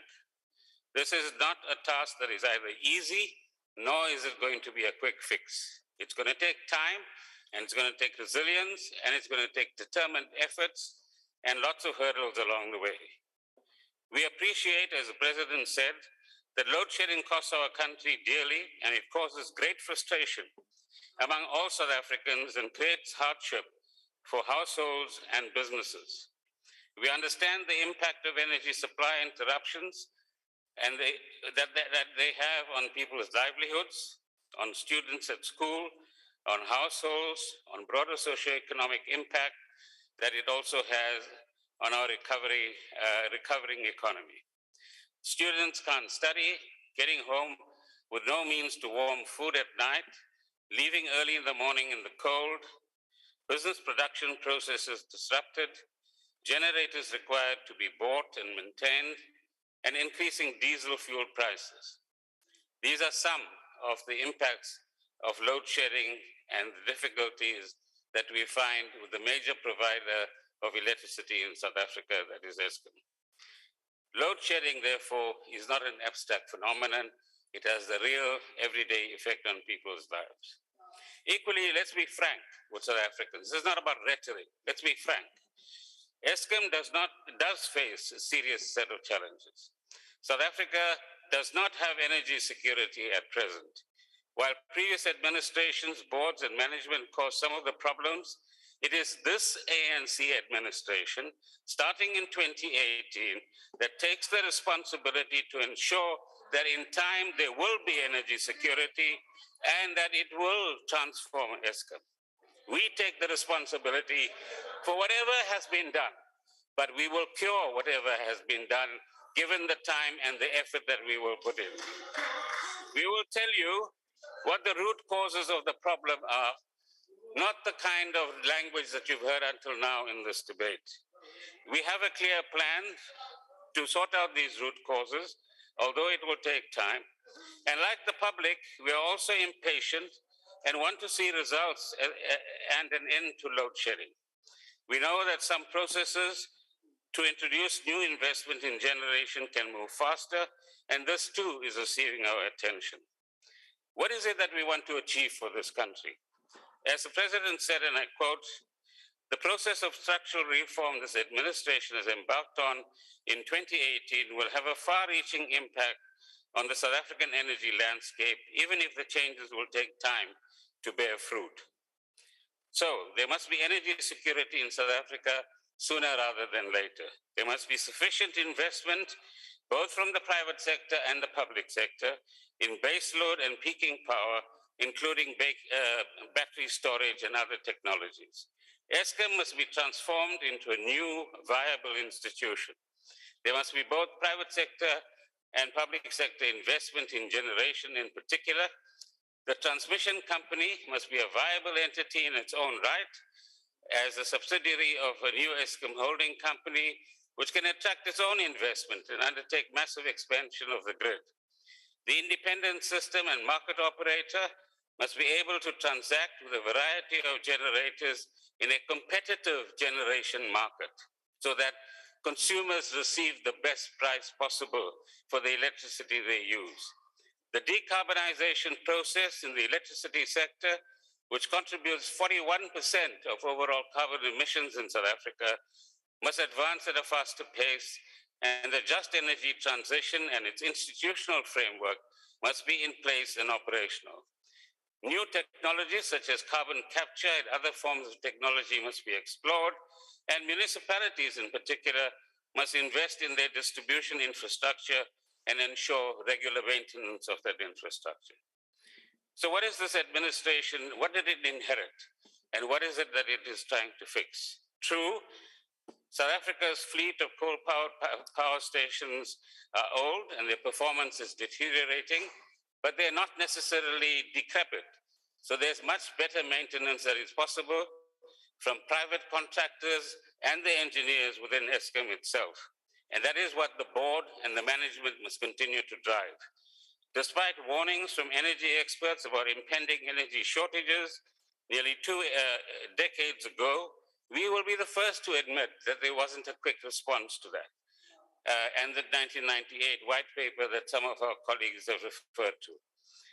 When construction began on Medupi Power Station in Limpopo in 2007, it was the first power station to be built by Eskom in more than 20 years. Yet at the same time, there has been massive economic growth, and the electrification that Honorable Shabalala referred to had extended from 50% plus minus of the population to almost 85% of the population in terms of consumers. For years, the existing power stations were not maintained properly, particularly as these plants were made to run harder, so to speak, to meet the country's energy needs. There was insufficient investment in the technical skills needed to operate and maintain power plants.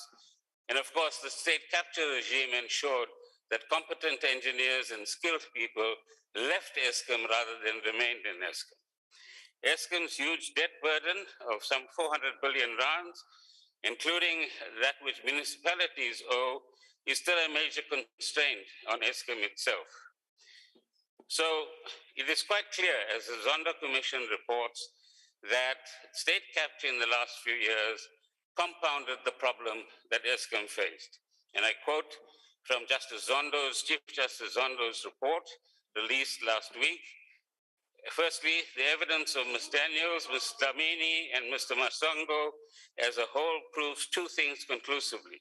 Firstly, there was a scheme to remove from Eskom certain executives who occupied strategic positions who the Gupta family believed would not cooperate with them in their plan to capture Eskom and steal the taxpayers' money, and to replace them with officials who would cooperate with them. Secondly, that Mr. Koko was an integral component of the Gupta family strategy to capture Eskom.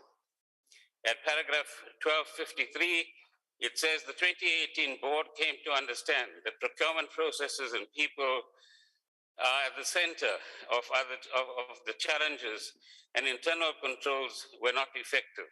It goes on. At paragraph 2500, the commission says, the evidence heard by the commission revealed quite clearly that part of the reason why some of the state-owned companies have performed as badly as they have, and why some rely on government for bailouts year in and year out, is the caliber of some of the people who are appointed as members of these boards, of these companies, and who are their chief executives and CFOs. Recommendations will be made, and we look forward to that in part 5 of the Commission's report. And it's interesting, honorable members and the South African public, that apart from one speaker, I think, nobody referred to the Guptas, nobody referred at length to state capture, nobody referred to the Zondo report and what it actually says about who and what kind of damage was caused. All the rhetoric was political rhetoric. And yet we don't want to confront the real problems that Eskom is confronted with. But we'll come back to that in a moment. This administration is working on the following. Firstly, there's the number of political initiatives that the Honorable Mashlale referred to whether it is the IRP 19, the introduction of renewables, gas as a step down from coal, the creation of the independent systems and market operator, the electricity market being created in the generation sector, the just energy transition and the responses to climate change, and the electrification I referred to earlier on. Since 2018, efforts have been put in to put in a new board, to create a new management team, and much more work needs to be done in that regard to restore the finances of Eskom, and that is why the assistance of the state and the assistance of Treasury was required.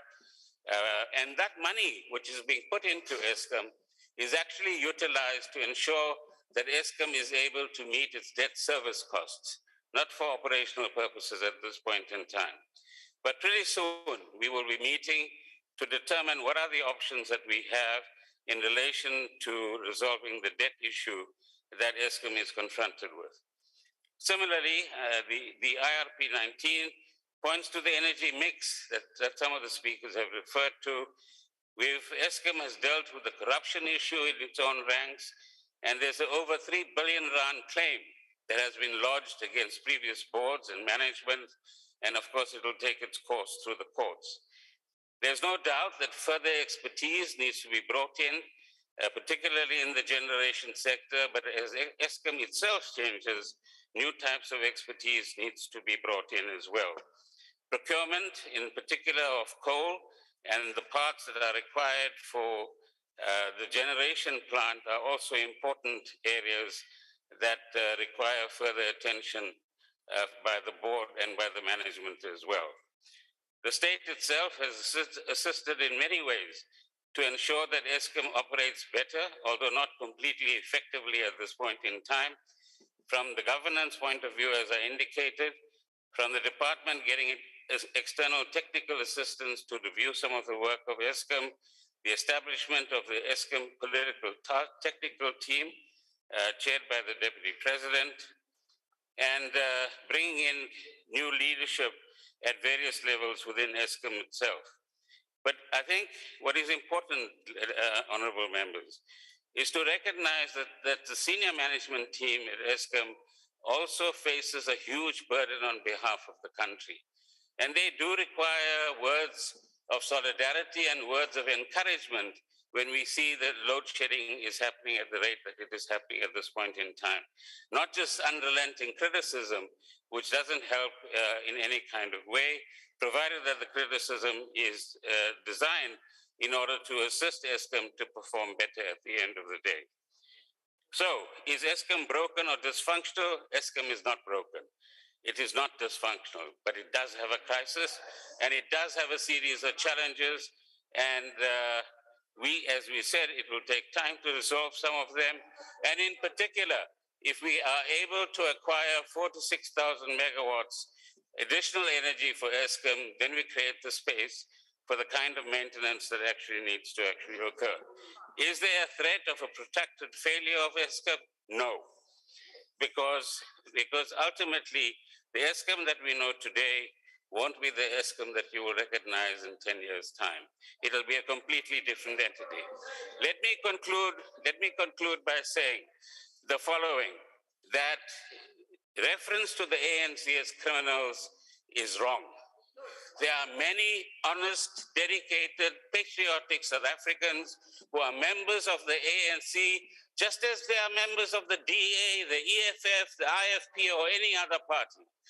These are the honest people who want honest government, who want the state to actually work for the people of this country, and who want corrupt people to, like many of you have said, end up in orange uniforms.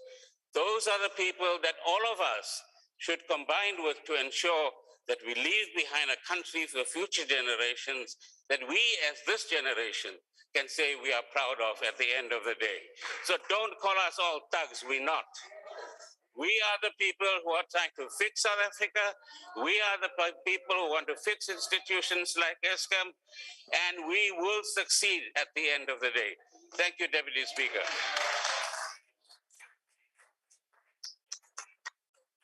Thank you, Honorable Minister. That concludes the debate. The secretary will read the second order.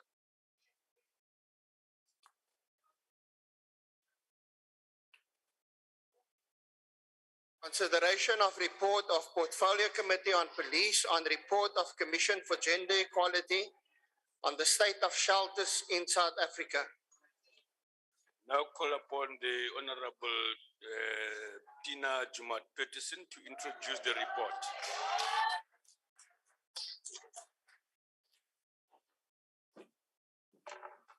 Honorable Deputy Speaker, it is my privilege and honor to introduce two committee reports for consideration and adoption by the House today.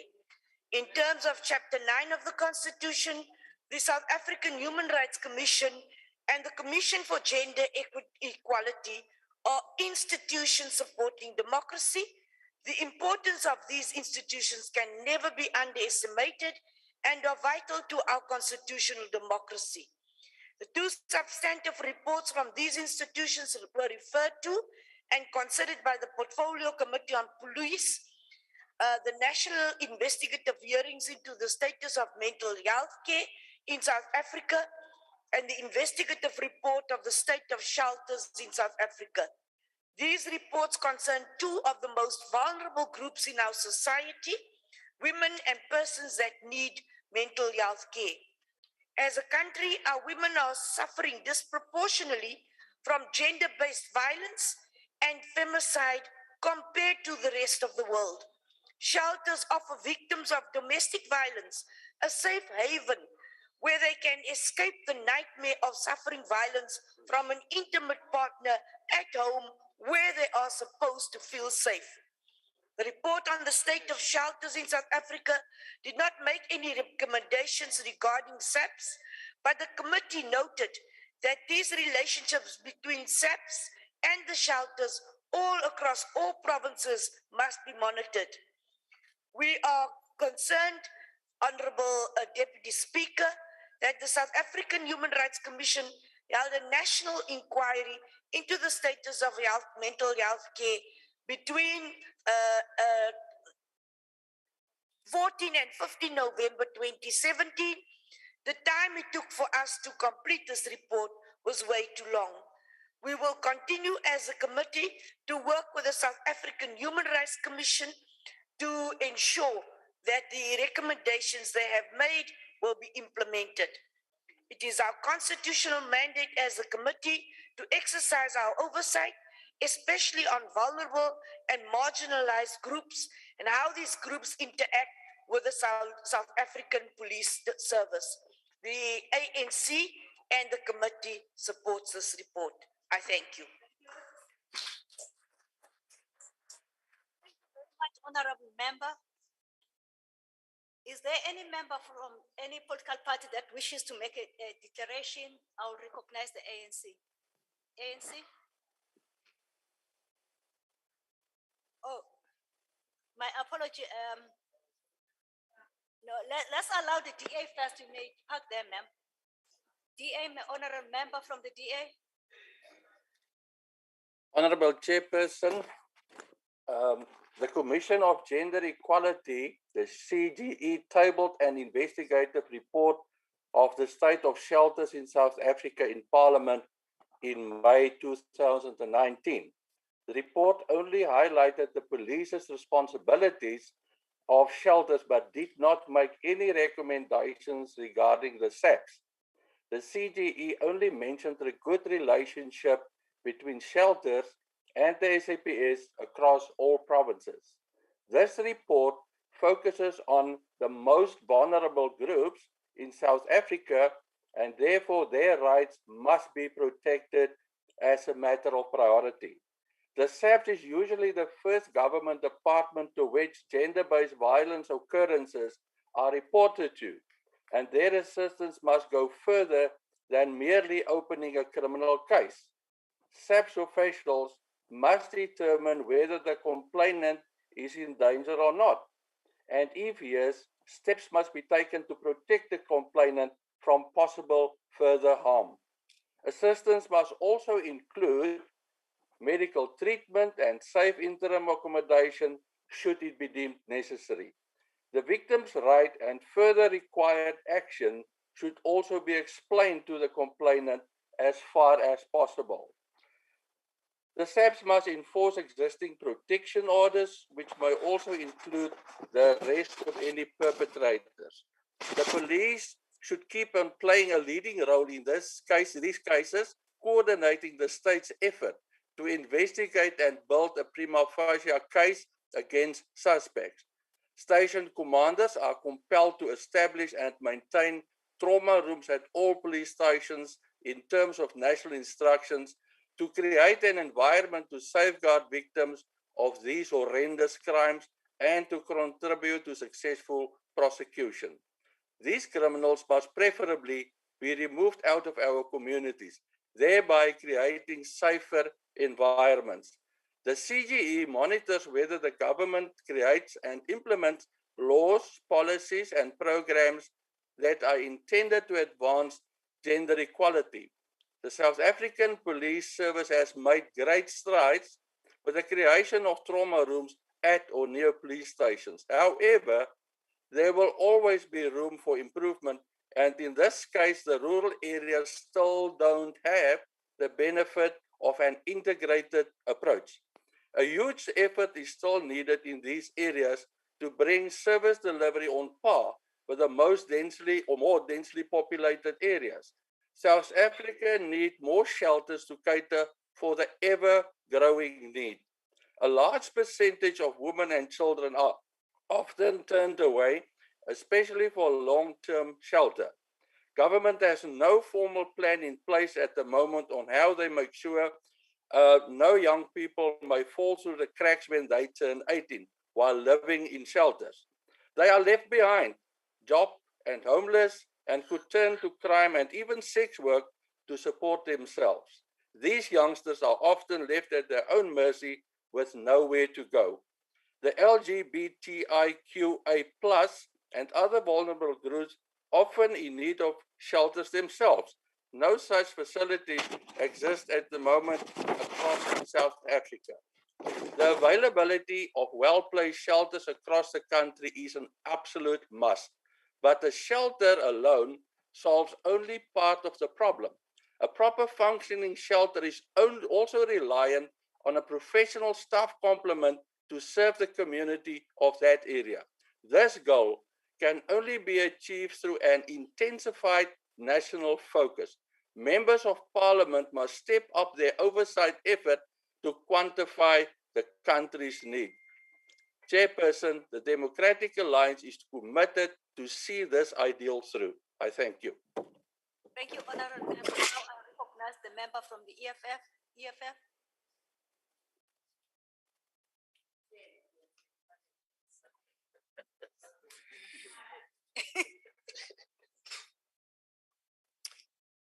Thank you, Chairperson.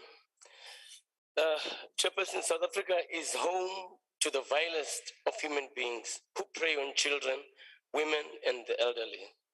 The rise in the murder rates of women and children in this country is a reminder of the horrible state of security for women and other vulnerable groups in society. It also reminds us of just how incapable SAPS is to carry out its duties of protecting citizens against criminals. The provision of shelters is crucial for the protection of vulnerable groups in society, and we have previously argued that the police must ensure that there are more secured shelters across the country to be accessed by abused women who have nowhere else to go. The report of the CGE on these shelters is shocking. It shows, for instance, that provinces apply inconsistent budget allocation, administration, and minimum standard requirements for shelters. The report also shows that there is no clear criteria used to determine if a shelter is adequately resourced, especially NGO-run shelters. More horrifyingly, the report shows that the fact sexual harassment policies are not required to be part of the set of policies needed for the purposes of funding a shelter. This is key, as survivors are often vulnerable and therefore susceptible to sexual harassment at the shelters. In provinces such as Limpopo, Northwest, there are only 2 shelters in each of those provinces. All these points to a treasonous state of neglect of needs of the most vulnerable in society. It also shows the levels of disdain the government has and the lip service it pays to victims of abuse and of gender-based violence in the country. While we support the adoption of the report by the Parliament, we are concerned that this is just a box-ticking exercise, as it carries no binding obligations to SAPS to improve security in shelters across the country. We support the adoption of the report. Thank you, Chairman. Thank you, Honorable Member. Now I recognize member from the IFP. Shall wait for the podium to be sanitized, please.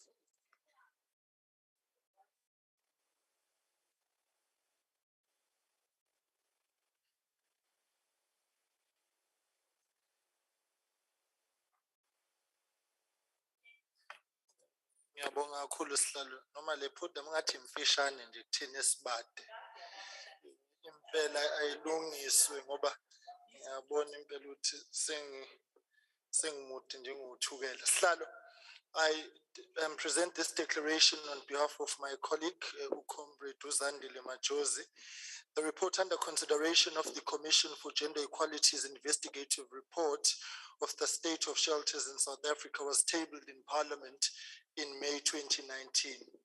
3 years have now passed.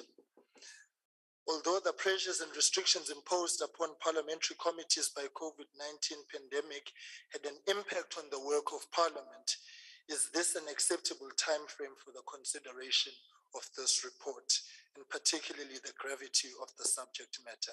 We as Parliament must do better.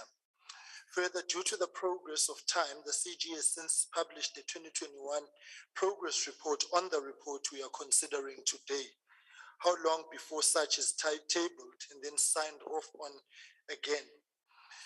GBV remains on the increase, and whilst we welcome the cooperation that has been cited as a positive feedback by CGE in the original report, that cooperation must translate into practical action steps to deal with the spate of gender-based violence, domestic violence, and other forms of violence meted out against women and children in South Africa.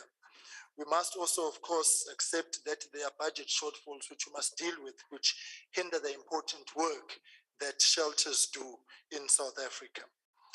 So the right things have been said, but little has been done. And it is the latter which must spur us into action to do right for the women of South Africa. So the IFP supports the committee's recommendations regarding the continued interaction between SAPS and shelters across South Africa, and recognize the work of shelters as very, very important for our country. In this regard, the IFP supports and accepts this report. I thank you. Thank you, Honorable Member. Now I recognize the member FF Plus. Geachte voorzitter, Chair, I want to say that yes, it is true when it comes to police and the services, much criticism can be given on the acts of the police and certain shortcomings. But I think today we also see the other side from the police services, and that is not that they only have to fight crime, but that they also have to look, for instance, when it comes to shelters and also to people who need mental care. Chairperson, I'm dealing with both of these reports. And firstly, when it comes to the shelters, there is a compliment to the police services because the Commission on Gender Equality in their report said that they had good relations and good cooperation from the police services. And I think we should congratulate them for that. That doesn't mean that there are some problems, and it is true. The Commission made no recommendations, but it is necessary to see how many shelters there are when it comes to this subject. Therefore, the committee will continue asking questions on that and to see that we even improve those services. I want to say, Honourable Chairperson, that you need special, can I say, members of the police with special training to deal with these matters, because it is emotional, it is sensitive, and we also will have to look into that training. But we can congratulate the South African Police Services on that. As het gaan oor die geestelike versteurde persone, agbare voorsitter, is dit baie moeilik. Dit is uiters moeilik om met 'n persoon wat geestelik versteurd is te kan werk. Die persoon op sigself is moeilik en daar is 'n hele aantal aanbevelings gemaak deur die Menseregte Kommissie en die komitee gee aandag daaraan en in daardie opsig is daar ruimte vir baie verbetering van die kant van die Suid-Afrikaanse Polisiediens en sal die komitee kyk dat hulle werk doen. Daar is nou 'n nuwe kommissaris en ons glo dat daar dan spesifiek aandag hieraan gegee kan word. Ons kan nie dat ons mense wat geestelike probleme het net aan hulle eie genade oorlaat nie. Daar is ook goeie samewerking soos wat gesê is deur die Menseregte Kommissie, maar ons sal daadwerklik moet aandag gee aan daardie probleme. Die Vryheidsfront Plus sal albei hierdie verslae ondersteun. Ek dank u. Thank you. Now I recognize the member from the ACDP from the virtual platform.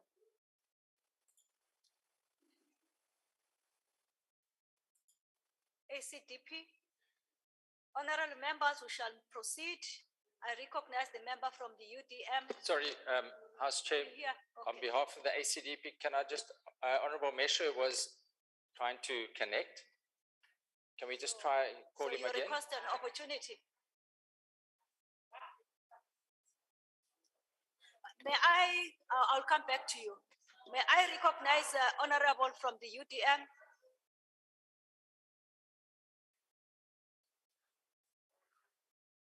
House Chair. ACDP, I recognize you.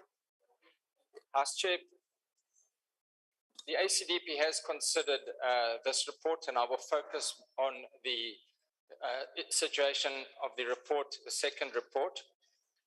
It must be a concern to all of us that there is, as the committee has reported, the challenge of the lack of safety and security in schools for children with disabilities. And that is the one aspect that the committee did focus on. And this was the finding of the SA Human Rights Commission that found that there is a general lack of relationship between special schools and departments such as SAPS to address the issues of crime prevention, particularly the prevention of child abuse.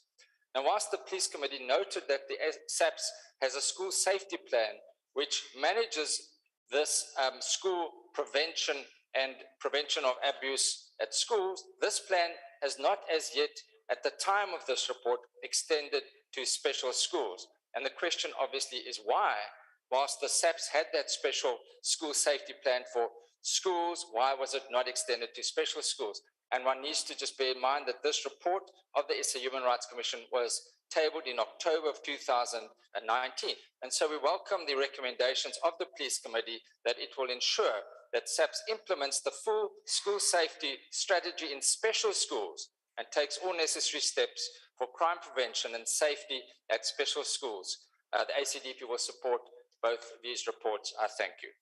Thank you. Now I recognize member from the UDM.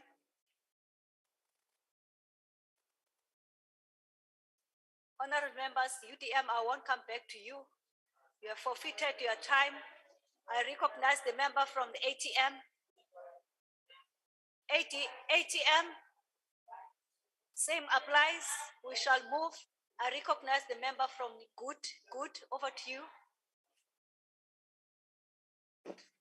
Thank you, House Chair. Chair, good notes and welcomes the report from the CGE, and in particular the reported good partnership between the South African Police Services and various shelters.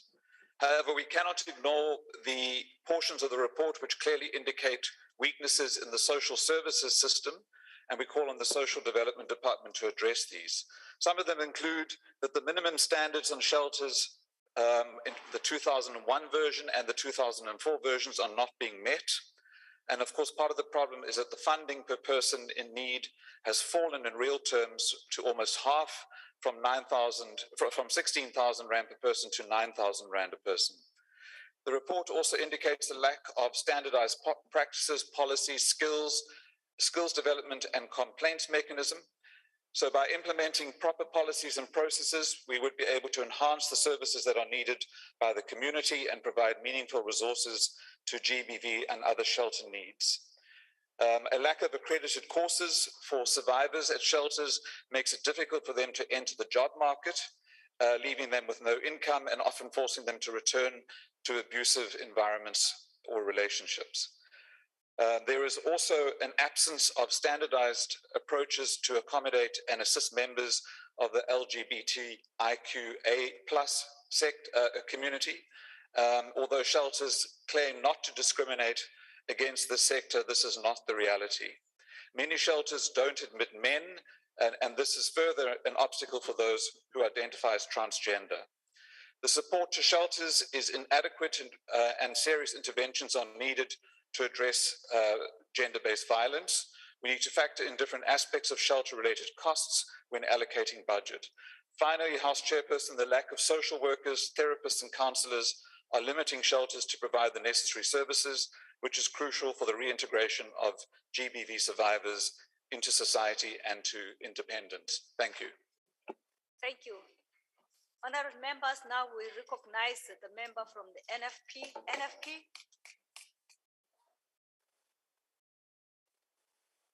We shall proceed, honorable members. AIC. Honorable member from the AIC. Thank you, Chairperson. The Commission for Gender Equality Investigative Report, which looked at the state of shelters in South Africa, paints an account of how vulnerable women in shelters and GBV centers live. Their relationship with the social workers, the police, the Department of Social Development, amongst other key stakeholders, is laid to bear.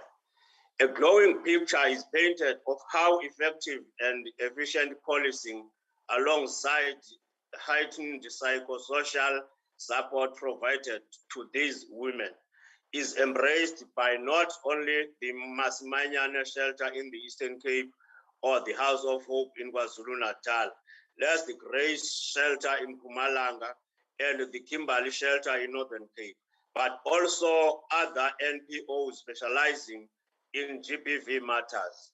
Honorable Chair, it is indeed true that the wording of the report and its analysis of the legislative framework which underpins the rights of women, such as the Domestic Violence Act, the Constitution, provisions to the Children's Act, the promotion of equality and prevention of unfair discrimination, the Sustainable Development Goals, and the Vienna Conventions, amongst others, is central to the values we cherish.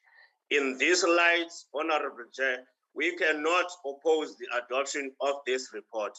However, we must state that at the risk of being overtaken by events, the Gender Commission has released a progressive report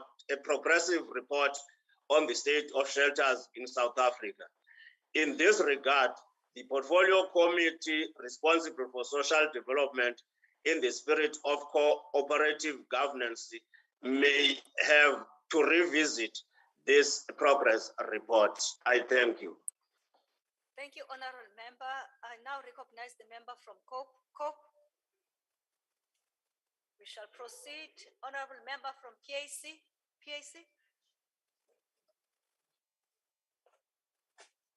Okay, we shall proceed to honorable member from Al-Jama. Thank you very much, Honorable House Chair. Honorable House Chair, the support of the Minister of Police has not gone unnoticed, and we look forward to more protection for women in shelters. However, Honorable House Chair, the problem is that the survivors of gender-based violence, the men do not pay maintenance, and the South African Law Reform Commission has been very slow in making sure that at least an interim maintenance payment is made, because sometimes we have to wait for years. I have pleasure to inform this House that the amendments that Al-Jamaa has made in a private member's bill now has a constitutional muster, and we hope that this House will support the provision of interim relief for survivors of gender-based violence.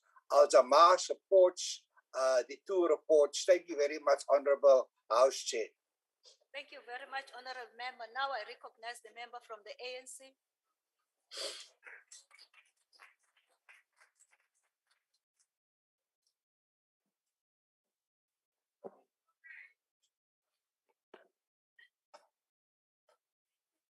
Thank you, House Chair.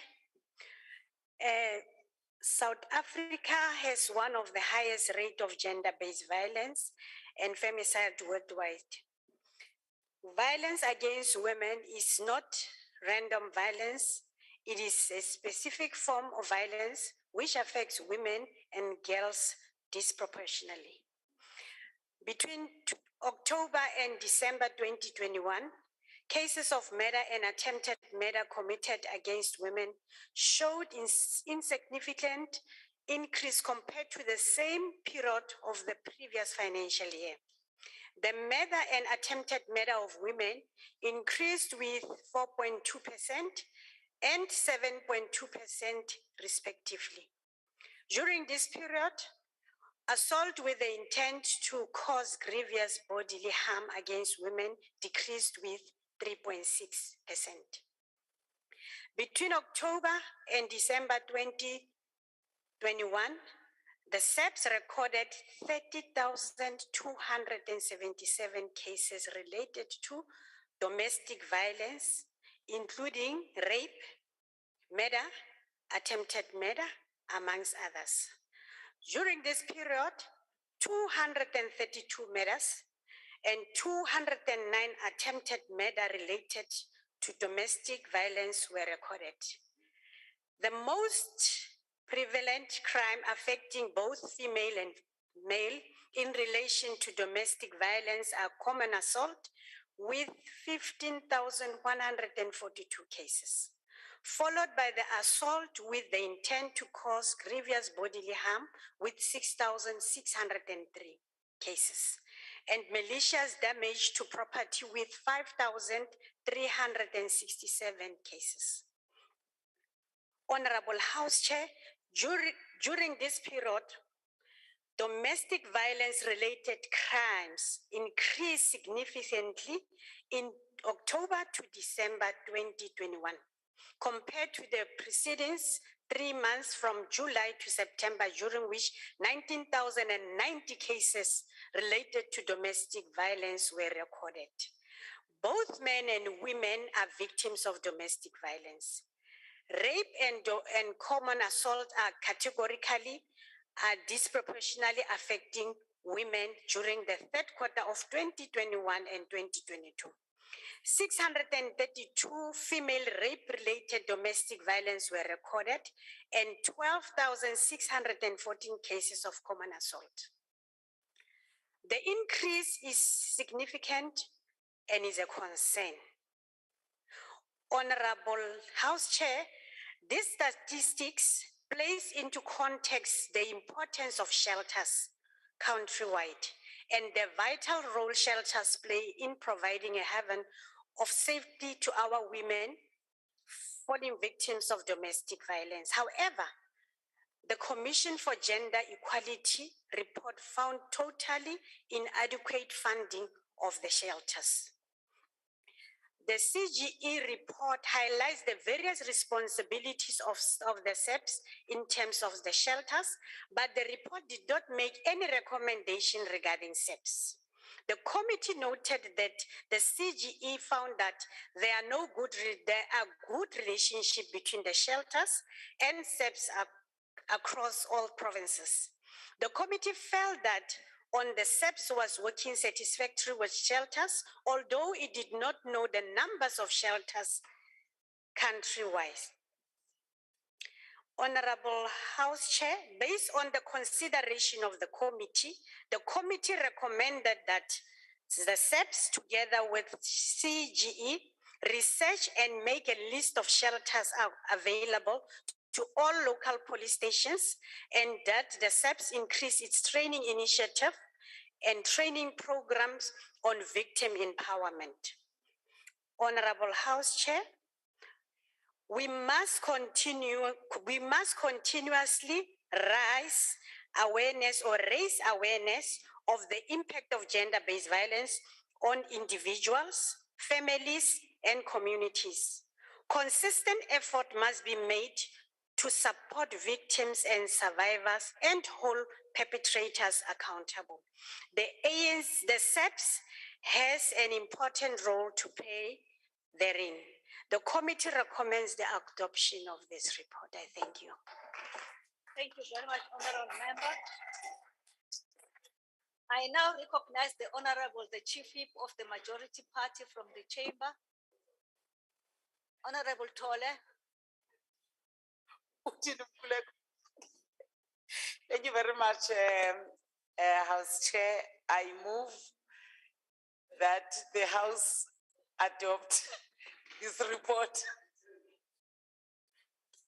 I'm intimidated here. I'm protecting you, Honorable. Thank you very much. I move that the House adopts this report. Thank you very much, Honorable House Chair. Thank you, Honorable Chief Whip of the Majority Party. The motion is that the report be adopted, Honorable Members. Are there any objections? The report agreed to. The Secretary will read the third order of the day. Consideration of report of Portfolio Committee on Police on report of South African Human Rights Commission on national investigative hearings into status of mental health care in South Africa. I will now call upon the Honorable Jomat Peterson to introduce the report from the chamber. Over to you, Madam.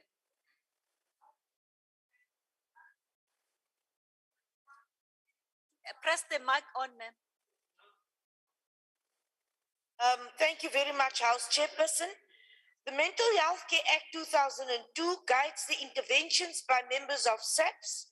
The Act states that if a member of SAPS has reason to believe from personal observation information obtained from a mental health care practitioner that a person due to his or her mental illness or severe or profound intellectual disability is likely to inflict serious harm to him or herself, the member must apprehend the person, taken to an appropriate health establishment administered under the auspices of the state for assessment of the mental health status of that person.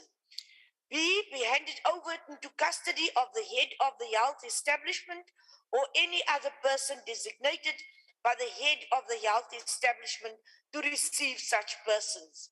2, if a mental health care practitioner, after the assessment referred to, is the view that the person apprehended is due to illness or severe profound intellectual disability likely to inflict serious harm to him or herself, must be within 24 hours and not exceeding the period of 24 hours for application to be made in terms of Section 33, or if unlikely to cause harm, he or she must be released immediately.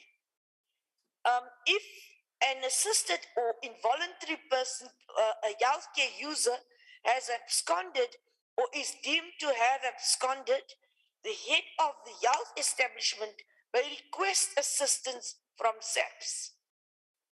SAPS must comply with the request. When requesting the assistance, the SAPS must be informed of the estimated level of dangerousness of the assisted or involuntary mental health care user. A person apprehended in terms of subsection 4 may be held in custody at the police station. A member of SAPS may use such constraining measures as may be necessary. The committee requested that SAPS has included in its plan any training programs that specifically aims to assist its staff in managing cases that involve a mental care user. That SAPS has statistical information of cases dealt with by SAPS involving the report. The committee also wanted to know that SAPS monitors the effectiveness of its policies. The committee wanted to know what costs were associated with the delivery of resources to support the victims. In our view, the key challenges confronting SAPS when engaging with this situation, we made certain recommendations to address these challenges. In our view, key priorities are required for the allocation of these resources. Any information with relevance to the MHCUs should be provided by SAPS to the committee on a regular basis. The status of SAPS investigations into Gauteng mental health marathon project is also required. Honorable members, the committee supports the report. It is the pleasure and honor of the ANC to present this report to the House. I thank you, Kea Leboga. Thank you. Thank you, House Chairperson. Thank you very much, Honorable Member. I will now recognize political parties that wishes to make a declaration. I now recognize the member from the DA. Thank you, Chairperson. This substantive report was referred by the ISD to the Portfolio Committee on Police.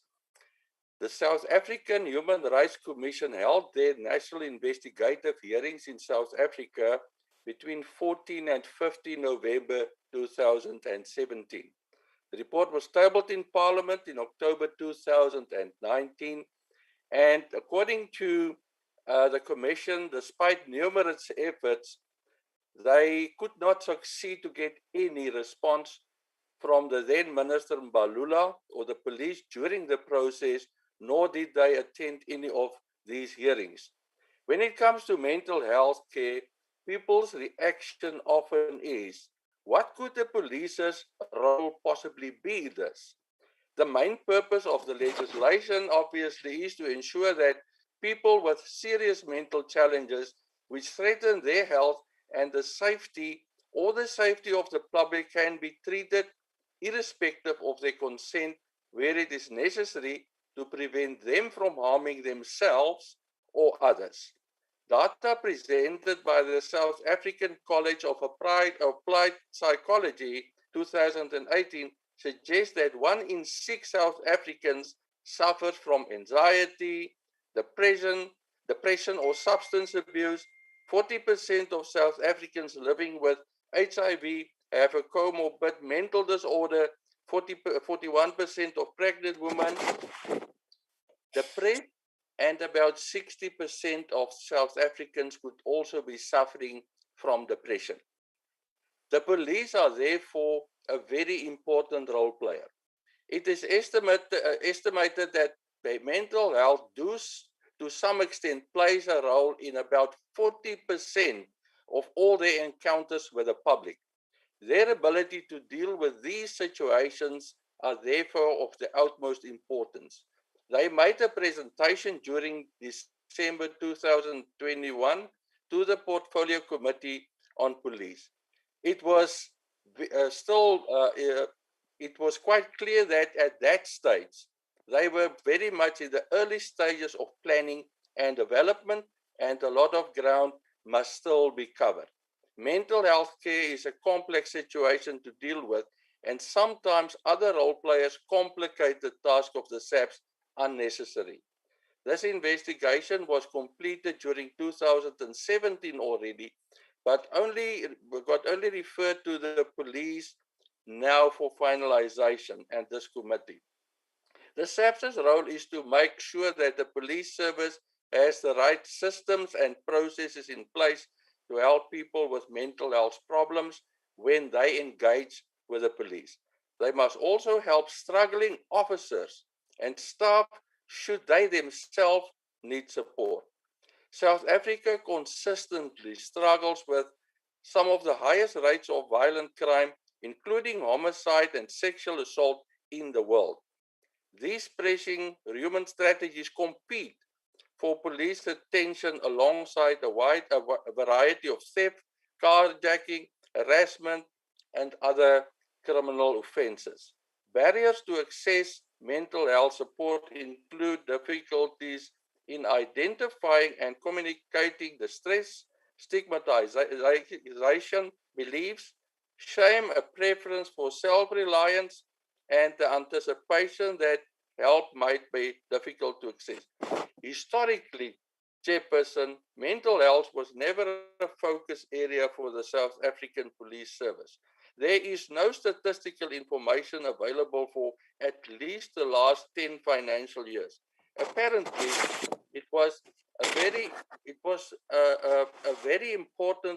not very important or recorded and subsequently dealt with on a case-by-case basis.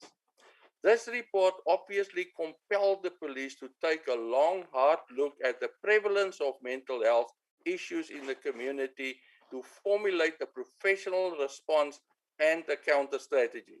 In this endeavor, the following areas are very important: training programs, capacity building, training curricula, policies and standing orders, redesign and adjustment of equipment and infrastructure, service level agreements and forums with other departments and institutions, integrated action plan, statistical information.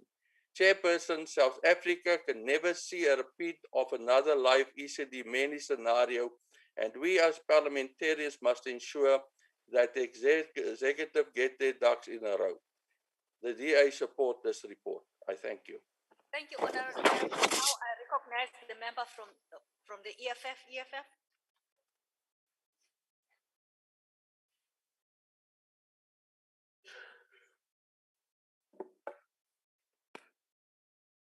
Thank you, House Chair.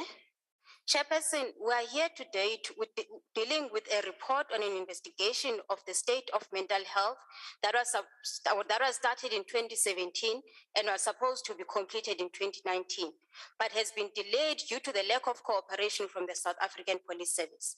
The report goes in great lengths in dealing with the state of mental health of those detained by the SAPS and points to glaring shortcomings in the manner SAPS handles cases of detained people who are mentally incapacitated. Shockingly, the Human Rights Commission attempted to have a conversation with the South African Police Service back then when Fikile Mbalula was still minister.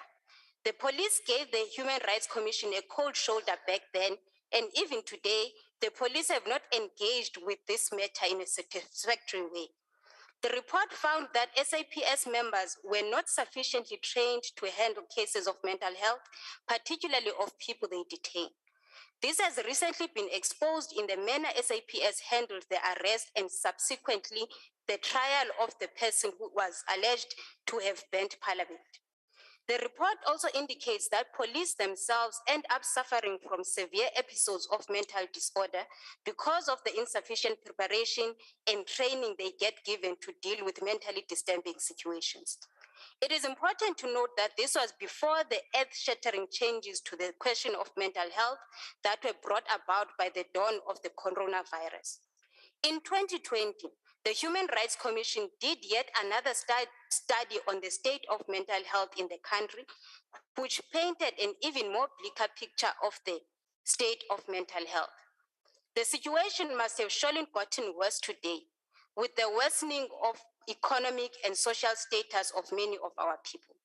The police, as an entity entrusted with the security of our nation, must be at the forefront of ensuring that they are capacitated to deal with the issues like this. The report shows that the police simply do not care. We accept the report, but condemn the conduct of the police. Thank you, Chair. Thank you very much. I now recognize the member from the IFP and shall wait for the podium to be sanitized.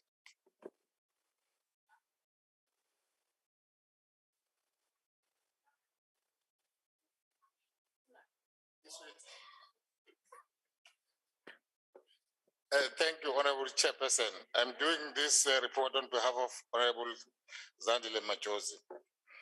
Honorable Chairperson, before we discuss the merit of SARC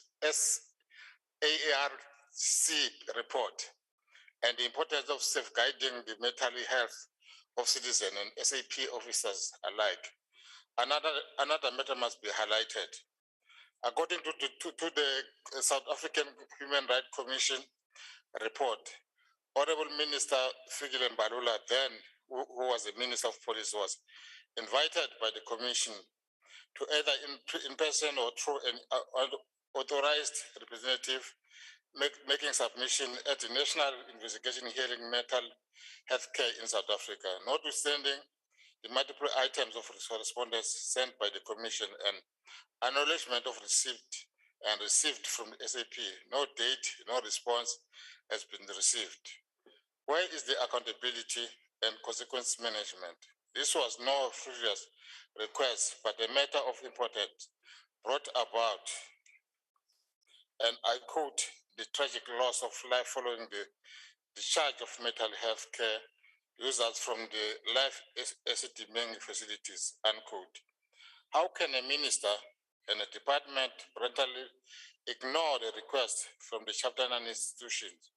Should they not lead by the example and cooperate with fully other state institutions, particularly those working in support of constitutional democracy and the protection and promotion of human rights? Further, following the non-response to the hearing, the South African Human Rights Commission provided the SAPS with a series of written questions. Questions require responses within the 3-month timelines in November 2017.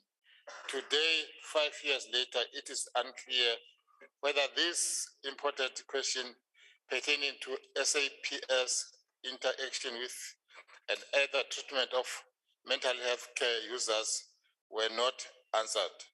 We further anchored the committee concerns related to the detention of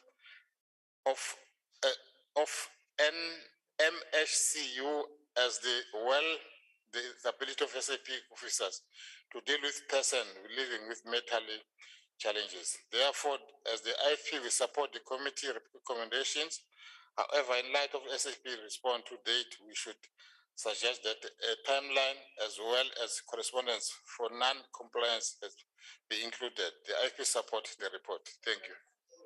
Thank you very much, Jobe. It's SAPS. I now recognize FF Plus from Visual Platform.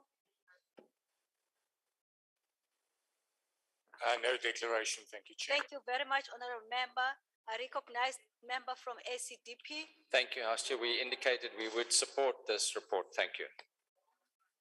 Oh, okay. Thank you very much. Member from UDM. UDM. Member from ATM.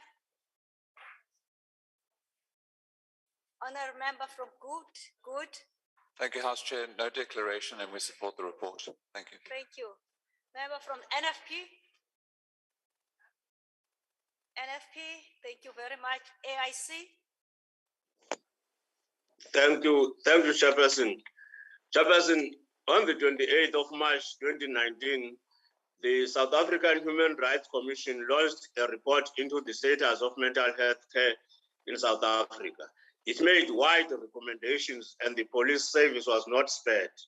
Among the recommendations implicating the police service includes open quote, the considerable underinvestment in mental health and the barriers preventing access to mental health service, close quote. It is of great concern to us, Honorable Chair, that neglect and lack of services were particularly problematic in rural areas and in respect of services for children and adolescents, as the report finds. The life exit debacle should have been our greatest preoccupation. In this report, Justice Musineke made it clear that state functionaries like the South African Police Service, despite being, open quote, obliged to respect, promote, and protect constitutional entitlements of mental health care users, including their inherent human dignity, rights to life, freedom, and security of the person, especially the right not to be tortured in any way and not to be treated or punished in a cruel, inhumane, or degrading way, close quote, have acted in the negative and failed to protect the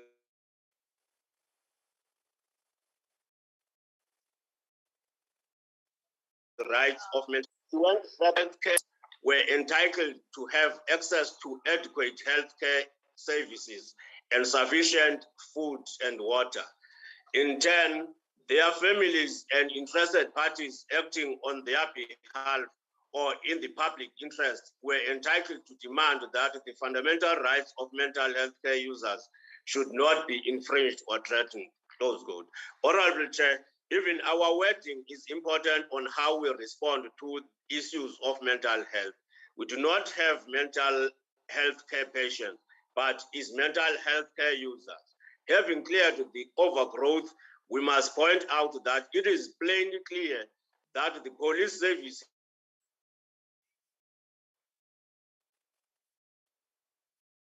has its work cut out for it with great care. In fact, each police station must have a mental illness help desk where accused or suspected persons with mental disability must be processed. This help desk must be equipped with professionals like psychiatrists. In closing, we will support the report, Chair, as it goes at the heart of affirming the rights of mentally challenged South Africans. I thank you. Thank you, Honorable Member. Now I recognize Member of COPE, PAC. Al-Jama. Thank you very much, Honorable House Chair. Honorable House Chair, we are aware of the fact that there are pro bono desks at many of our courts that provide a free service and professionals come forward. I would like to make an appeal to our professionals to assist our police stations with their new responsibility.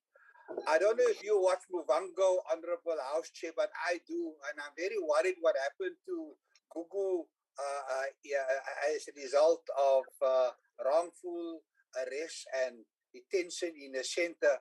I just hope that that will not be the norm going forward. So on a more serious note, Honorable House Chair, Al-Jama supports the report. Thank you very much, Honorable Member. Now I recognize the member of the ANC.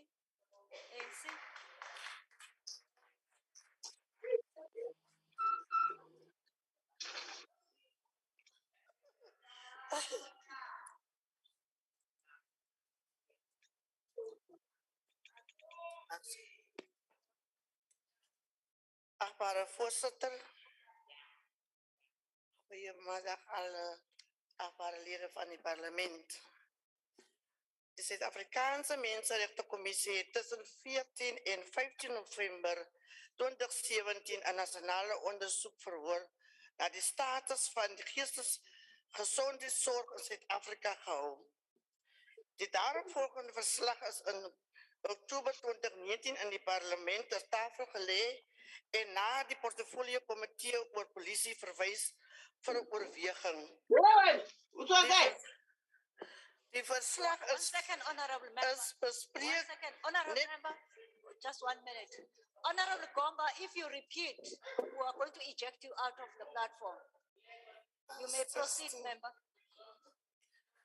Die verslag is bespreek net toe die COVID-19-pandemie ons samenleving versleg het en ons reeds toenemend geestesgezondheidsuitdagings in die uiterste desperate situasie geplaas het.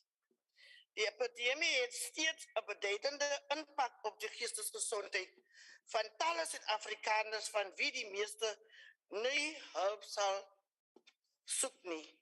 Gedurende die 2019 het die SAPD begin met die hersiening van die staande bevel oor die wets op geestesgesondheidszorg om dit te vergradeer na wet op nasionale instansies oor die geestesgezorg In 2002 het SAPD se riglyne vir polisieering van persone met gestremdhede ontwikkel en goedgekeur vir implementering. Die Suid-Afrikaanse Polisiediens het 'n kwesbare groepsleerprogram ontwikkel wat dienste vir geestesgesondheidsgebruikers aanspreek. Hierdie leerprogram is in lyn met die VN se konvensie oor die regte van mense met gestremdheid en word aangebied by basiese opleiding, waar die nuwe inname van rekteure wat polisielering en leerlinge is, gesensibiliseer en goed toegerus sal word in die bestuur van sake waarbij geestesgezondheidszorg gebruikers betrokken is. Dat is een baie lang woord. Achtbare voorzitter, om sensitief van lede te versekeren en die vacuüm aan te spreken, is capaciteitsbouw sessies gehouden. Daarbenevens om te versekeren dat lede kundig is aan elke provincie SAPD geestesgezondheidszorg wetsleer uitgereik vir verspreiding na clusters en stasies gedurende 2018. In die aanspreek van sensitivistische kwesties wat impak het op toegang tot dienste, monitering en redelike accommodasie vir slagoffers en oortreders met gestremdhede, insluitend geestesgezondheidszorggebruikers, het die SAPD begin met verbeteringsprosesse van dossier en vorms wat vir inligting oor slagoffers oortreders gebruik word. Hey, this is a very sensitive point. Geestesgezondheidszorg is nie 'n maklike ding nie. Na oorweging van die verslag beveel die komitee die volgende aan. Die polisie bied meer lede opleiding oor die hantering van persone met geestesgezondheidszorguitdagings. Die polisie werk saam met professionele gezondheidswerkers wat gespesialiseer in pasiënte met geestesgezondheidsuitdagings. Die polisie hersien sy staande bevele en bring dit in lyn met die wet op geestesgezondheidszorg en verskaf 'n afskrif van sy verslag aan die komitee. Die polisie genereer statistieke uit verslae in sy voorkomsboeke oor geestesgezondheidszorggevalle teenoor die land. Die polisie neem maatreëls om polisiebeamptes te beskerm wanneer hulle met mense met geestesgezondheidszorguitdagings te doen het, in geval 'n skietery plaasvind. Voorzitter, ek wil die volgende stuk ook aanbring in hierdie aanbevelings. Ek wil aanbeveel dat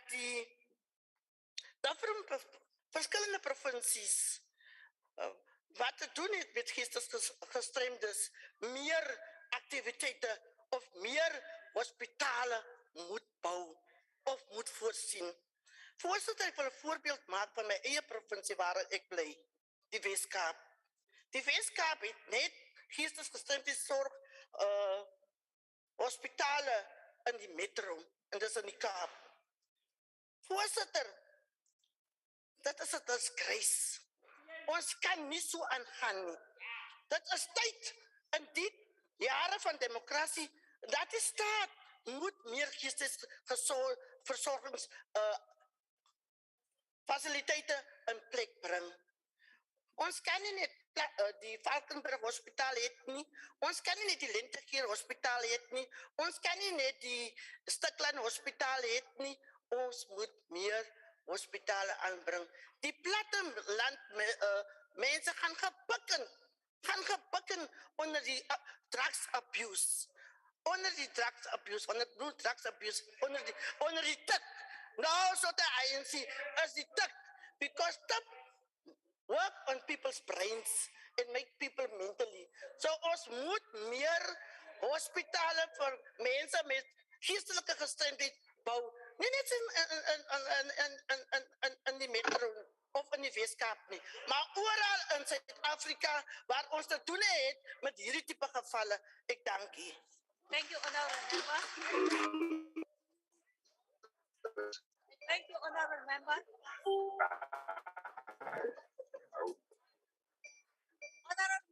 Order. Honorable members,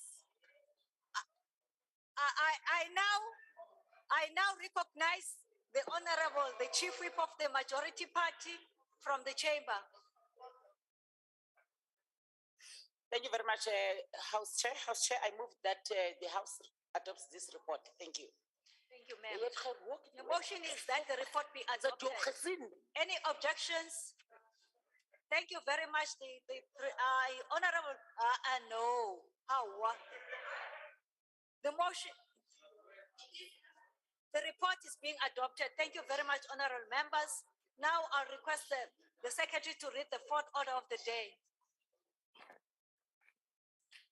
Consideration of request for approval of Parliament of accession to the protocol to the African Charter on Human and People's Rights on the rights of persons with disabilities in Africa in terms of section 2312 of the Constitution.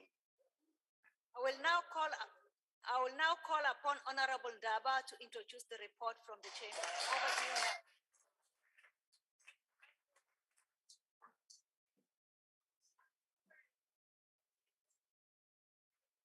Thank you very much, House Chairperson, Honorable Chief Whip, honorable members, and Matlalibase Mzansi Molweni. Recognizing that persons with disabilities have the right to dignity, respect, equality, like all as enshrined in our Constitution, we request this August House to consider the adoption of this report. Noting the recent destructive floods in KZN and the catastrophic impact it had on the province, one cannot help but wonder the kind of distress it has left many people, particularly those that were already vulnerable. We pass on our condolences to those that have lost their loved ones during the natural disaster. The most vulnerable are the most affected in this situation. The working class, particularly single parent-headed households who no longer have shelter and do not have capabilities to start over. And not forgetting persons with disabilities who are already struggling with accessibility, care, and mobility before the disaster. As we are adopting this report today, we hope that the disaster plans in the municipalities will be gender sensitive and responsive, especially to persons with disabilities. The Portfolio Committee on Women, Youth and Persons with Disabilities was briefed by the Department of Women, Youth and Persons with Disabilities and the Department of International Relations and Cooperation, namely the State Law Advisor on the Protocol to the African Charter on Human and People's Rights on the rights of persons with disabilities in Africa on the 22nd of March, 2022. A follow-up meeting was scheduled on the 29th of March, 2022, in which the Portfolio Committee was briefed by the department again, as well as the South African Law Reform Commission and the Presidential Working Group on Disability in order for the committee to gain more insight into matters related to compliance, awareness raising, and consultation held on the protocol to the African Charter on Human and People's Rights on the rights of persons with disabilities in Africa. The Portfolio Committee, having been satisfied with the additional information received and the discussion held, reiterated its commitment to ensure that the rights of persons with disabilities are promoted, protected, and upheld.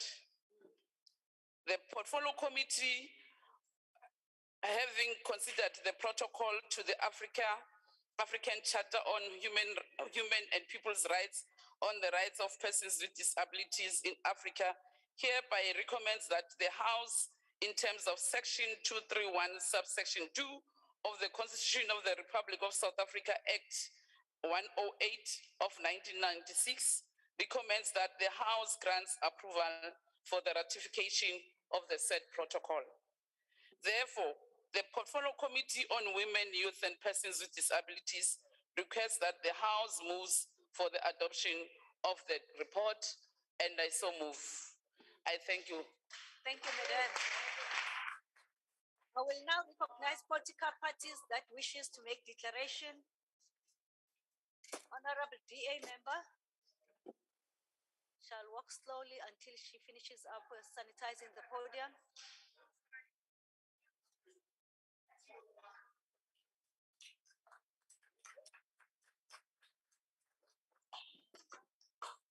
Thank you, House Chairperson. The protocol to the African Charter on Human and People's Rights on the Rights of Persons with Disabilities in Africa seeks to promote, protect, and ensure full and equal enjoyment of all human and people's rights by all persons with disabilities, and to ensure respect for their inherent dignity. This protocol was developed by the AU state members who were concerned about the harmful practices that persons with disabilities still face, including the killing of persons with albinism in many parts of the continent, unfair discrimination, high levels of poverty, and the great risk of exploitation, neglect, and abuse that women and girls with disabilities face. It was recognized that effective measures had not been taken by member states, including South Africa, to make sure that persons with disabilities exercise their full rights on an equal basis with others. The protocol calls on all member states to take appropriate legislative measures in order to ensure the upliftment and protection of persons with disabilities. Article 4 of this protocol stipulates that state parties, including South Africa, shall take appropriate and effective measures, including policy, legislative, administrative, institutional, and budgetary steps to ensure respect, promote, protect, and fulfill the rights and dignity of persons with disabilities without discrimination on the basis of disability, including by ensuring effective participation of persons with disabilities or their representative organizations, including women and children with disabilities, in all decision-making processes, including in the development and implementation of legislation, policies, and administrative processes to this protocol. It is, however, very unfortunate and unacceptable that the Department of Women, Youth, and Persons with Disabilities has failed to work with organizations that represent the interest of persons with disabilities in the country. The department has consistently failed to consult these organizations in an effort to understand the barriers that keep persons with disabilities locked out of opportunities. For far too long, these organizations have been saying that nothing about us without us. They want to be listened to by the department. They want the department to involve them in matters affecting their rights. House Chairperson, while instruments like this protocol are important, it must be noted that they will be ineffective if the department does not take appropriate legislative measures to implement them. At the center of this protocol is the need for member states to pass legislation that protects and promotes the rights of persons with disabilities. It is very unfortunate and totally unacceptable that the Department of Women, Youth, and Persons with Disabilities has consistently failed to prioritize the development of the Disability Rights Bill. In its draft annual performance plan for the 2022-23 financial year, the department still did not set any specific target for the development of this very important piece of legislation. This shows that the department does not recognize the seriousness of the challenges facing persons with disabilities in the country. The only thing that the department has been good at is changing its mandate year in, year out. It has failed to improve the living conditions of persons with disabilities, like Umama Mbanjo from Bulo in KZN, who was told by the local clinic that she had to wait for more than 3 weeks just to get a wheelchair. Many persons with disabilities in South Africa today still lack access to education and employment opportunities. The South African Human Rights Commission has noted that households headed by persons with disabilities have less access to basic services compared to households headed by persons with disabilities. This is precisely why the department needs to start playing the role that it should be playing in improving the living conditions of persons with disabilities in the country. Now is not the time for the department to keep changing its mandate and do nothing. Now is the time for the department to prioritize the Disability Right Bill. Now is the time for this Department of Human Youth and Persons with Disabilities to take effective measures to ensure the domestication of this AU disability protocol. I thank you. Thank you, Honorable Member. Now I recognize the member of the EFF. Same applies slowly so that she can finish up. Honorable Mazoni.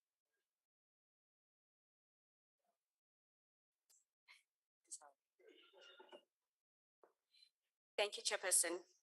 Chairperson, for far too long, the African continent has not taken sufficient care for people with disabilities, who have often been seen as accidents of nature, not worthy of the protection of other able-bodied human beings have been afforded. We have seen this in the prostitution of people with albinism, for instance, and we have seen it for far too often in the exclusion of people with physical disabilities from engaging meaningfully in the social and political life of the continent. The proposed extension to the protocol of the African Charter for Human and People's Rights is a long overdue process. It takes provisions for the protection of the inherent respect, dignity, privacy, and individual autonomy of disabled individuals. It obliges member states to adopt measures for the full and effective implementation of programs that empower and protect people with disabilities. It requires member states to mainstream disability in policies, in legislation, in development plans, and in almost all aspects of life. More importantly, it provides for the criminalization of all exclusionary practices against people with disabilities amongst member states. We as the EFF are in full support of these interventions and call on the government to do more than just pay lip service to the plight of disabled people in this country. We particularly call on the ministry responsible for people with disabilities to recognize that they are dealing with human beings who just happen to have disabilities and need to be treated with respect, and we need to be empowered. The ministry has thus failed to advance the interest of disabled people in this country. We support the request for approval of the extension of the needs of disabled people to the protocol of the African Charter on Human Rights and People's Rights of Persons with Disabilities in Africa. Thank you. Thank you. I now recognize member of the IFP. Job. Thank you very much, Honorable Chair. At the outset, let me state the IFP support this request for approval and South Africa Association to Protocol and to Africa Charter on Human and People's Right on the right of persons with disability in Africa. Persons with disability deserve legislative protection as they remain marginalized persons in many instances unfair discriminated against due to their disabilities. Human rights and fundamental freedom are universal, indivisible, interdependent, and interrelated, and the right of every individual and recognized in the international human rights instruments, which includes the Universal Declaration of Human Rights in 1948 and the International Covenant of Economic, Social, and Cultural Rights, 1996, the International Covenant of Civil and Political Rights, 1996, as well as affirmed in the Convention of the Right of Persons with Disability of 2006. People with disability have every right to dignity and to make their own choices. They have every right to gainful empowerment and to not to be discriminated against or prejudiced in any way.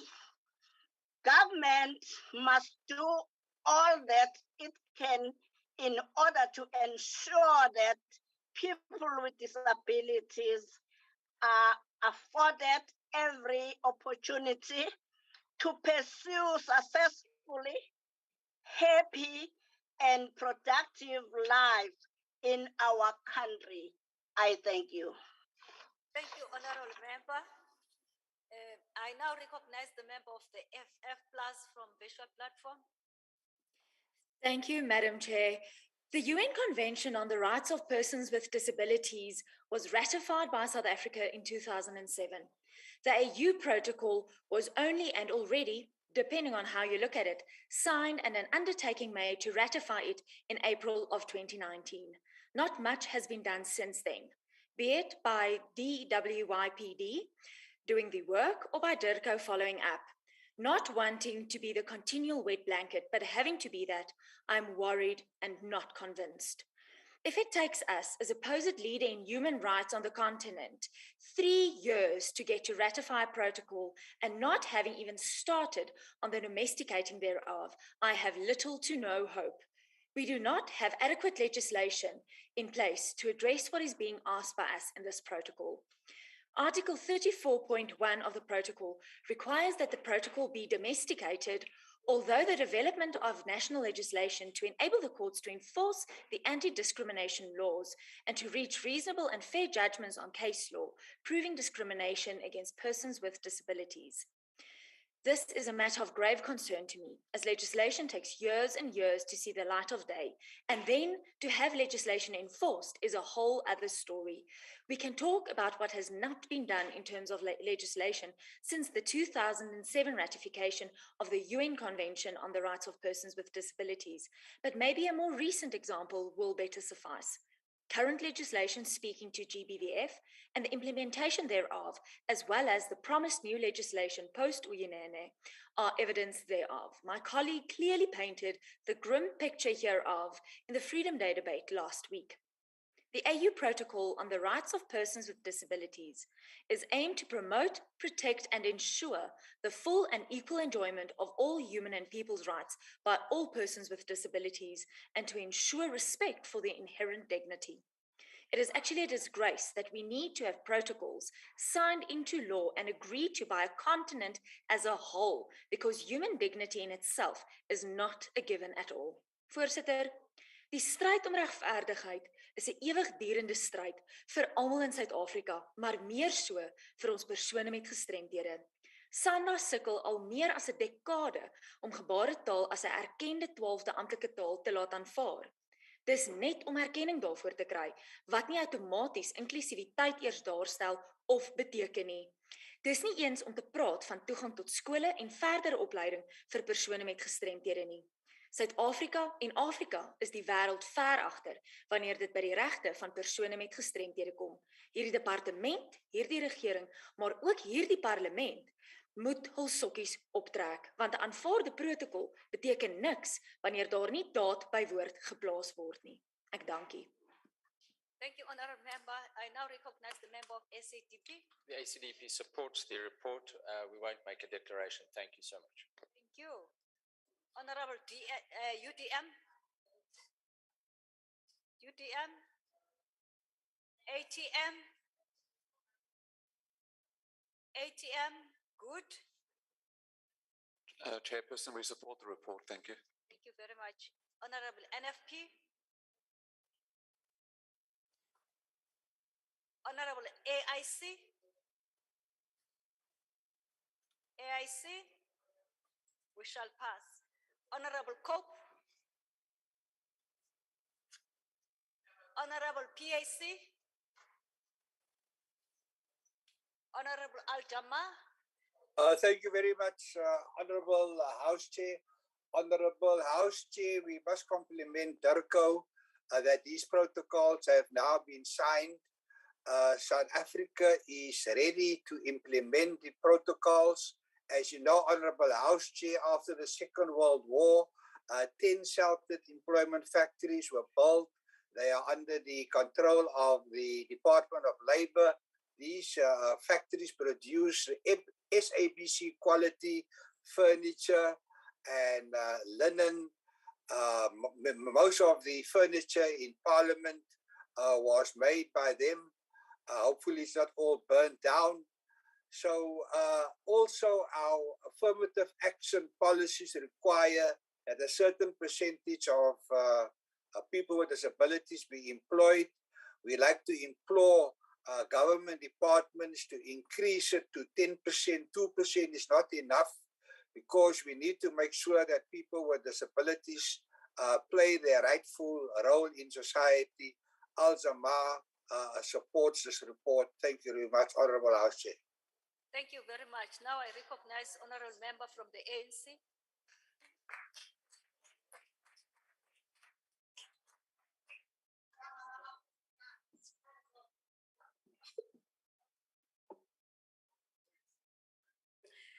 Honorable House Chair, Honorable Chief Whip of the Majority Party, Honorable Members. Chapter 2 of the Bill of Rights in the Constitution of the Republic recognizes the rights and freedoms of all persons in the Republic. This includes the right to human dignity and equality. Persons living with disabilities are no different. They deserve to enjoy the same rights as all citizens in the Republic. They too are reserved the right to no discrimination, noting that persons with disabilities often feel excluded from society through mobility and accessibility, be it to services or infrastructure and an environment that is enabling to their needs. Persons with disabilities are considered to be one of the vulnerable groups, as often some are ostracized from their families and communities. It is through this understanding, honorable members, that the ANC is and will consistently champion and promote the rights of persons with disabilities to restore and bring them their dignity. The protocol promotes and recognizes the rights of persons living with disabilities, including the rights to equality, security, freedom from unfair discrimination, human dignity, accessibility, and social inclusion, to name a few. It is in line with our constitution and our social transformation agenda, building a better life for all and a South Africa that belongs to all who live in it. That is why, as the ANC, we will continue to promote the rights of persons with disability through legislation such as the Disability Act, which is underway, and continue to assist persons living with disabilities through the provision of the disability grant to assist them with the necessary support or mobility required to make their lives better. Representation and inclusion of persons with disabilities, living with disabilities, is significant to social inclusion. Government is lead in this through the condition that departments in their recruitment processes encourage and require persons living with disabilities to apply for government positions and prioritize them in their recruitment processes. However, although we recognize that there is still more to be done to promote the struggle of persons living with disabilities, we have to take stock of progress that has been made so far, and the adoption of the protocol being that part. South Africa is viewed to have one of the most liberal constitutions in the world. The adoption of this protocol would benefit our country to aid and better the lives of persons living with disability, including all persons in the disability spectrum. It will compel South Africa to have more programs aimed at addressing matters facing persons living with disabilities and thus improving their quality of life. It is our duty to protect those that are most vulnerable in our country and work to attain our goals of a free and safe South Africa for all, as envisioned in our NDP documents. The ANC moves in support of the protocol of the African Charter on Human and People's Rights on the rights of persons with disability in Africa. I thank you, Honorable Chair. Thank you. Honorable members, are there any objections to the approval of accession of the protocol to the African Charter on Human and People's Rights on the rights of persons with disabilities in Africa, as it appears on the order paper? Any objections, honorable members? The report agreed to. Thank you very much. The secretary will read the fifth order of the day. Consideration of request for approval by Parliament of accession to the amended Convention for the Protection, Management and Development of the Marine and Coastal Environment of the Western Indian Ocean, Nairobi Convention, in terms of Section 2312 of the Constitution. I will now call upon Honorable Modisa to introduce the report from the chamber, and I'm told it's his birthday.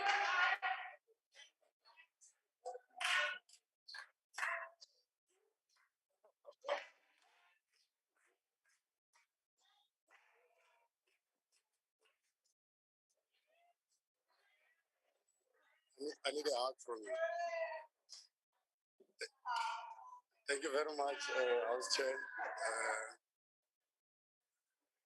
Thank you very much, Chief Whip.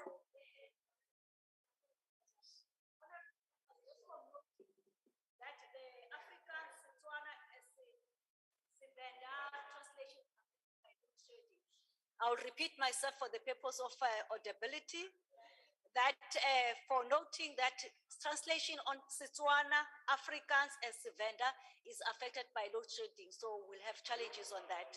You may proceed, honorable member. Honorable, you may proceed. Yeah, I'm only 29. Thank you very much, House Chair. Greetings to the Chief Whip of the Majority Party. Special greetings to you, the Chief Whip of the Opposition. I know I'm going to get a hug after you. Honorable members and fellow South Africans, the Portfolio Committee on Environment, Forestry and Fisheries held its briefings on the amended Nairobi Convention for the Protection, Management and Development of the Marine and Coastal Environment on the Western Indian Ocean, also known as the Nairobi Convention, on the 22nd of March 2022. The Nairobi Convention was developed in 1985 and came to force in 1996. Starting in 2003, South Africa has been a contracting and an active member of the Nairobi Convention.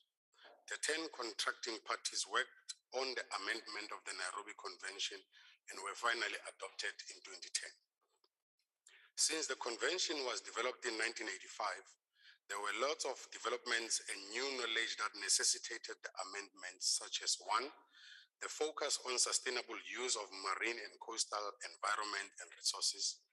2, the formal inclusion of South Africa on the geographical scope of the convention. And 3, the alignment with other programs of the United Nations and African Union. The provisions of the amended Nairobi Convention are aligned with the national policies and legislation, in particular Section 24 of the Constitution of the Republic, that guarantees that everyone has a right to an environment that is not harmful to their health or well-being, and a protected and sustainable use environment. Furthermore, the provisions of the amended Nairobi Convention enable collaborative effort in advancing the implementation of the national legislation, such as the National Environmental Act and its variants. The National Development Plan requires the regional collaboration and cooperations to address the effects of climate change and building environmentally sustainable and resilience. Current environmental challenges such as climate change, coastal erosion, pollution, and illegal fishing requires greater cooperations in research, monitoring, implementation, and continuous assessment.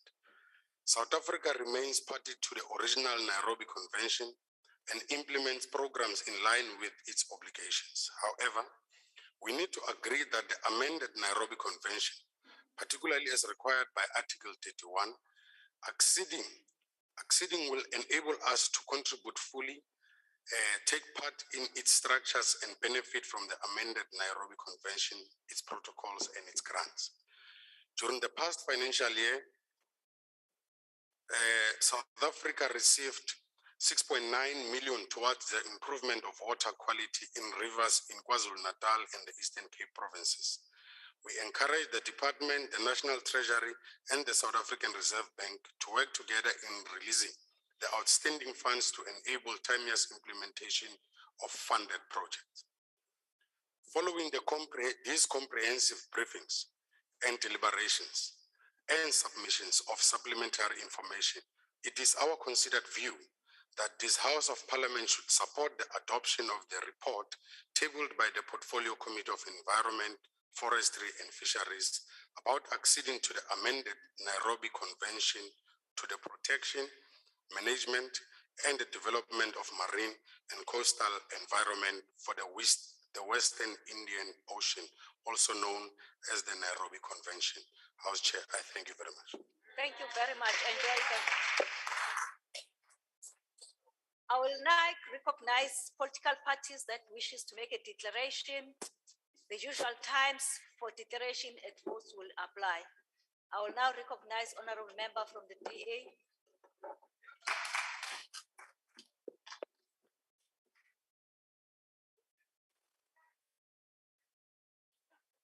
Press the button, honorable member. Thank you very much. The ocean is the largest ecosystem on Earth and covers over 70% of our planet. Oceans have the potential to create energy, and they act as a sink to absorb man-made carbon emissions. Oceans provide natural resources and food, and critically, they are a source of much-needed jobs. The South African fisheries sector contributes around 6 billion rand to the economy per year and 30,000 direct jobs along our 3,000 kilometers of coastline.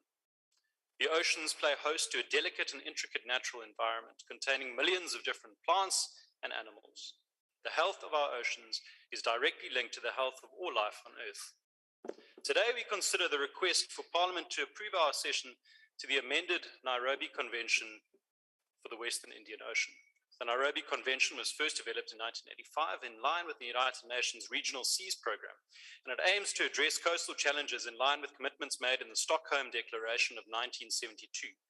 This declaration placed environmental issues at the forefront of the international agenda and began coordinated dialogue between industrialized and developing countries regarding pollution caused by large-scale industrialization and its impact on the developing world. There was a recognition that mitigating this impact could only be achieved through effective government interventions to address pollution at sea. It also served to address marine pollution emanating from land-based sources such as plastic and chemical waste. The first of the key obligations of the Nairobi Convention is that South Africa needs to develop measures to prevent, reduce, combat, and control pollution in the oceans of the Convention area. One of the most pervasive types of pollution coming from South Africa remains plastic waste. Millions of tons of plastic ends up in the world's oceans every year. An international study recently estimated that plastic waste may actually outweigh the amount of fish in the ocean by 2050. The Indian Ocean, where this treaty is focused, is the second most polluted ocean in the world, and currently there are more than 1 trillion pieces of plastic waste floating around in it. This waste kills marine life and seabirds, it clogs up vital infrastructure, and it causes disease and death when its toxic remnants are ingested by people. 9 of the top 20 plastic polluting countries are in the West Indian Ocean region.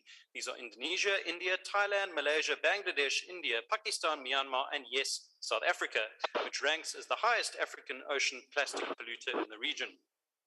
While many other African countries are taking significant steps to address plastic pollution, our country continues to lag behind. As an example, 5 years ago, Kenya introduced the most stringent all-out ban on plastic bags with hefty fines and even imprisonment for anyone who contravenes it. In fact, across the African continent, Rwanda, Tanzania, Uganda, Benin, Ivory Coast, Nigeria, the Gambia, Burundi, the Seychelles, even Eritrea, among others, have also implemented plastic bag bans, yet our government, overseeing the biggest contribution to plastic pollution along the West Indian coastline, sees fit to persist with the feeble response of making shoppers pay 25 cents. To add insult to injury, millions of rands from the funds generated from the sale of single-use plastic bags were recently exposed to have been stolen by dodgy operators. And if this government's really serious about minimizing South Africa's high levels of plastic pollution, they must begin by standing up to whatever lobby is causing their intransigence and implement a complete ban on single-use plastic bags. Unfortunately, up till now, government's shown similar levels of ineffectiveness in even signing this convention. In 2010, they missed the signature deadline because they were unable to finalize internal approval processes. And our portfolio committee has also heard that membership fees were paid late over the past few years, which really doesn't send a very good sign in terms of our overall commitment. We sincerely hope that these missteps are a thing of the past and will be following closely to check that government is honoring the commitments made in the Charter. Programs being pursued are good, and if they're implemented correctly, could have a significant positive impact. As a country, we have both the expertise and the willingness to help address the challenges facing our oceans, and our accession to this amended treaty provides an opportunity for government to show that it takes the sustainability of our marine ecosystems, its resources, and the people who depend on the oceans for their livelihoods seriously. The DA is in support of the report.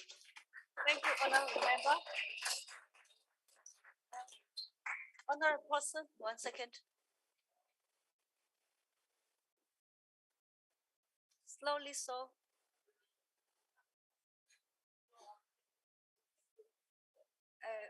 Over to you, Honourable Paulson from EFF. Thank you, House Chair, and happy birthday, Honourable Modise. House Chairperson, the EFF agrees in principle to the accession to the amended Convention for the Protection, Management and Development of the Marine and Coastal Environment of the West Indian Ocean, also referred to as the Nairobi Convention. We do, however, have reservations, and we maintain that this ANC government and its ministers are not suitable for contributing to the lofty goals of the convention. The Nairobi Convention prioritizes the management of marine and coastal protected areas, taking into account biodiversity conservation and connectivity, ocean governance, pollution from land-based sources and activities, climate change, environmental management for oil and gas industry, growth of the blue economy, scientific research, and fisheries management.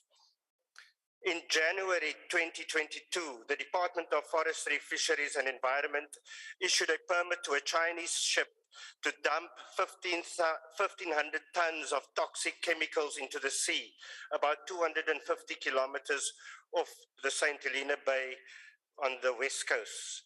Not too long after that, the west coast experienced a red tide, which caused harm through the depletion of oxygen, better known as anoxia, which affects all marine creatures and led to the mass mortalities of entire marine communities, including mass walkouts of rock lobster that tried to escape the anoxic conditions. Another noble goal of the convention is to preserve the ocean economy for future generations. Yet in FRAP 2021, the Department of Forestry, Fisheries and Environment saw it fit to award big fishing conglomerates with a bulk of the total allowable catches. Most new entrants were denied quotas for any of the species. It is these big fishing companies with the necessary infrastructure that are depleting our oceans. The men and women with dinghies and the lone fishermen whose only purpose is survival are not the ones depleting our fishing stocks. As if dealing with Minister Creasy is not enough, we also have to contend with the likes of Gwedi Mantashe, who continues to push the country towards a climate change disaster by promoting a fossil fuel economy. Just pause there. Yeah. You've got Honorable Mantashe, not Mantashe. Please be honorable and refer to members honorable also. Okay. Please do so. Honorable Gwedi Mantashe, the Academy of Science of South Africa in January issued an advisory on Shell's planned seismic survey. They warned that the seismic surveys cause harm to marine life. Shell's oil and gas exploration and production is not in the public interest, and the long-term intergenerational damage it results in cannot be compensated for by the short-term profits. Minister Mantashe labeled those opposed to Shell's oil and gas exploration as anti-developmental. it very soon became apparent that a company linked to Shell, Bato Trust, donated 15 million rand to the ANC's coffers, Amasela. The ANC cannot be entrusted with the future of our marine environment. Everything they touch ends in ruin. South Africans must do to the ANC what voters in Ward 5, Mafeking in the Northwest did yesterday, when 69% of the voters voted EFF overwhelmingly. Mandla. I now recognize the member of the IFP. Thank you very much, Honorable Chairperson. Honorable members, let's listen to the member from the visual platform, please. You may proceed, Honorable Singh. Thank you very much, Honorable Chairperson. I see that Honorable Paulson has picked up a few words from the UDM members there. But let me start off by wishing Honorable Modise a very happy birthday and many more returns, and anybody else who's celebrating a birthday on this day. Honorable Chairperson, it's quite coincidental that we're dealing with the Nairobi Convention today, when just a few days ago, the Honorable Chairperson of the committee and some of us members were invited by the Wildlands Trust to a visit to Nairobi, Kenya, to look at, amongst other things, how they've dealt with the banning of the use of plastic bags, which Honorable Bryant has spoken about. And I think we're all aware of the harmful effect of plastic bags to the environment and to the marine life in particular, and even to cattle that ingest the plastic bags. So I think we have our work cut out for us as a committee in ensuring that we proceed with legislation to ban the use of plastic bags in South Africa. Coming back to this convention, Honorable Chairperson, it is trite knowledge that the Western Indian Ocean is under severe threat from unregulated activities that are harmful, not only to marine life and ecosystems, but also, if left unchecked, will negatively affect coastal communities and human health. By our accession to the Nairobi Convention, we assume co-responsibility together with the other nation signatories and pledge ourselves to work together at regional, national, civic, and private sector levels to ensure that the sustainable use of the marine and coastal biodiversity and environment of the Western Indian Ocean region. Honorable Chairperson, it is imperative that our oceans are protected and remain sustainable providers of food, employment, and even the air we breathe. At current rates, we are depleting our oceans faster than they can be replenished. Regional and domestic marine protected areas must be increased, and a balance found between sustainable supply and use of our ocean areas, especially in respect of the rights of subsistence fishermen to be able to continue to feed themselves and their families. The concept of the sustainable blue economy must be embraced with clear focus upon the reconciliation of conservation with economic development. Chairperson, climate change remains a serious threat to coral reefs and marine biodiversity in general, as does illegal poaching, pollution, and irresponsible seabed mining, which has been referred to by my other colleagues. Countermeasures, as well as best practice sharing between nations party to the Nairobi Convention and other oceanic treaties is imperative. Marine life knows no borders, and it will take our collective efforts to ensure marine biodiversity, sustainability, and ecosystem supply for all our people. The IFP supports this request for approval and accession to the Nairobi Convention. I thank you, Honorable Chairperson. Thank you, Honorable Member. Now I recognize FF Plus from the visual platform. Dankie, agbare voorsitter. Die wêreld is oor die eeue heen deur die mens vernietig, gebruik, misbruik en uitgebuit. Aardverwarming of global warming is een van die vele tekens daarvan. Die toestand van ons oseane en kuslyne, die teken wat ons vandag bespreek. The Western Indian Ocean is being degraded by activities that harm marine life, undermine coastal communities, and negatively affect human health. These threats make it more important than ever for governments in the region to work together to strengthen protection of the ocean and therefore the Nairobi Convention. This convention has come a long way since it was first signed by certain member countries in 1985 and entered into force in 1996. It is, however, worrying that South Africa had not yet signed the amended Nairobi Convention during the signature period that ran from its adoption on 1 April 2010 until 1 April 2011. The core reason was the government could not timeously finalize internal approval processes, although the country had remained a member of the Nairobi Convention and actively participated in its activities. And in terms of Article 31, it intended to accede to amend the amended convention, but it was not done in time. This cannot be, however, going forward, be the way we handle this convention and the implications thereof. We need to step up. Gronderosie van ons kuslyne en die uitsterwing van ons seelewe is nie gebeure wat gedurig in ons onderbewussyn lê of waar ons daagliks bekommer, soos byvoorbeeld voedselsekuriteit nie, maar daarsonder is ons bestaan as mens nie verseker nie en is die nood daarvoor dis kardinaal van aard. Die afgelope vloede in KZN, die geweldige duiestorting van dele van die kuslyn, alhoewel nie direk die oorsaak van gronderosie nie, speel tog 'n rol en fokus dit opnuut die belangrikheid van voorsorg en deeglike beplanning vir ons land en die land se toekoms. Dit is juist daarom dat dit belangrik is om deel van konvensies soos hierdie te wees en as wêreldgemeenskap 'n aktiewe rol in die bewaring van ons kuslyn te speel. The key obligations of the convention include to develop measures to prevent, reduce, combat and control pollution of the convention area, to prevent, reduce, combat and control the coastal erosion, to coordinate in the field of scientific research, monitoring and assessment of pollution, and to establish systems for environmental impact assessment.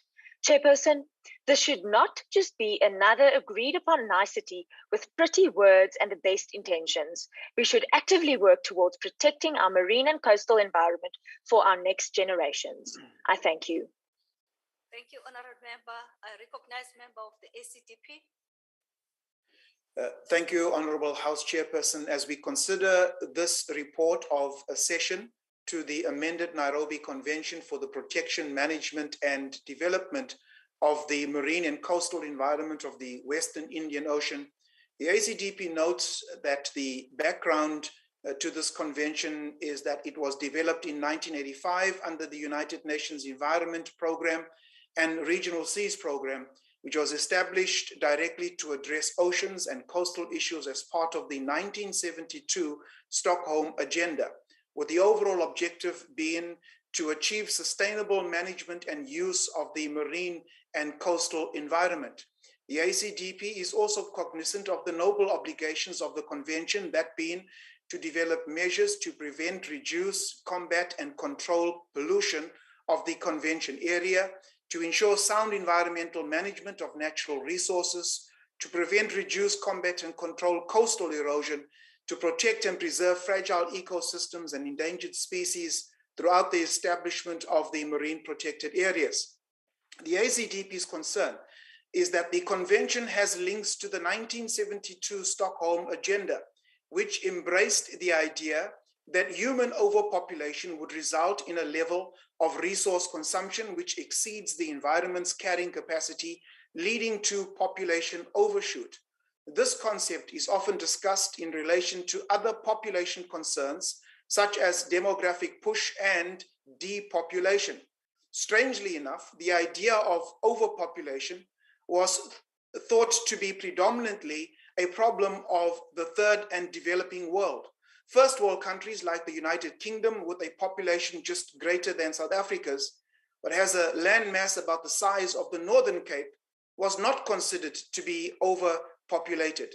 It is important that we find African solutions for African problems, that we free ourselves from a colonialism of the mind, and that we do not subject ourselves to ideas that are a danger to Africa's population and developing nations as a whole.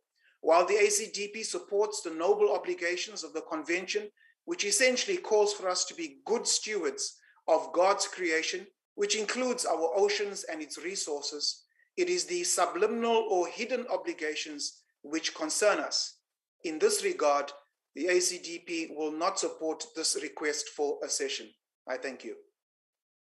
Honourable members, I will now recognize UDM member.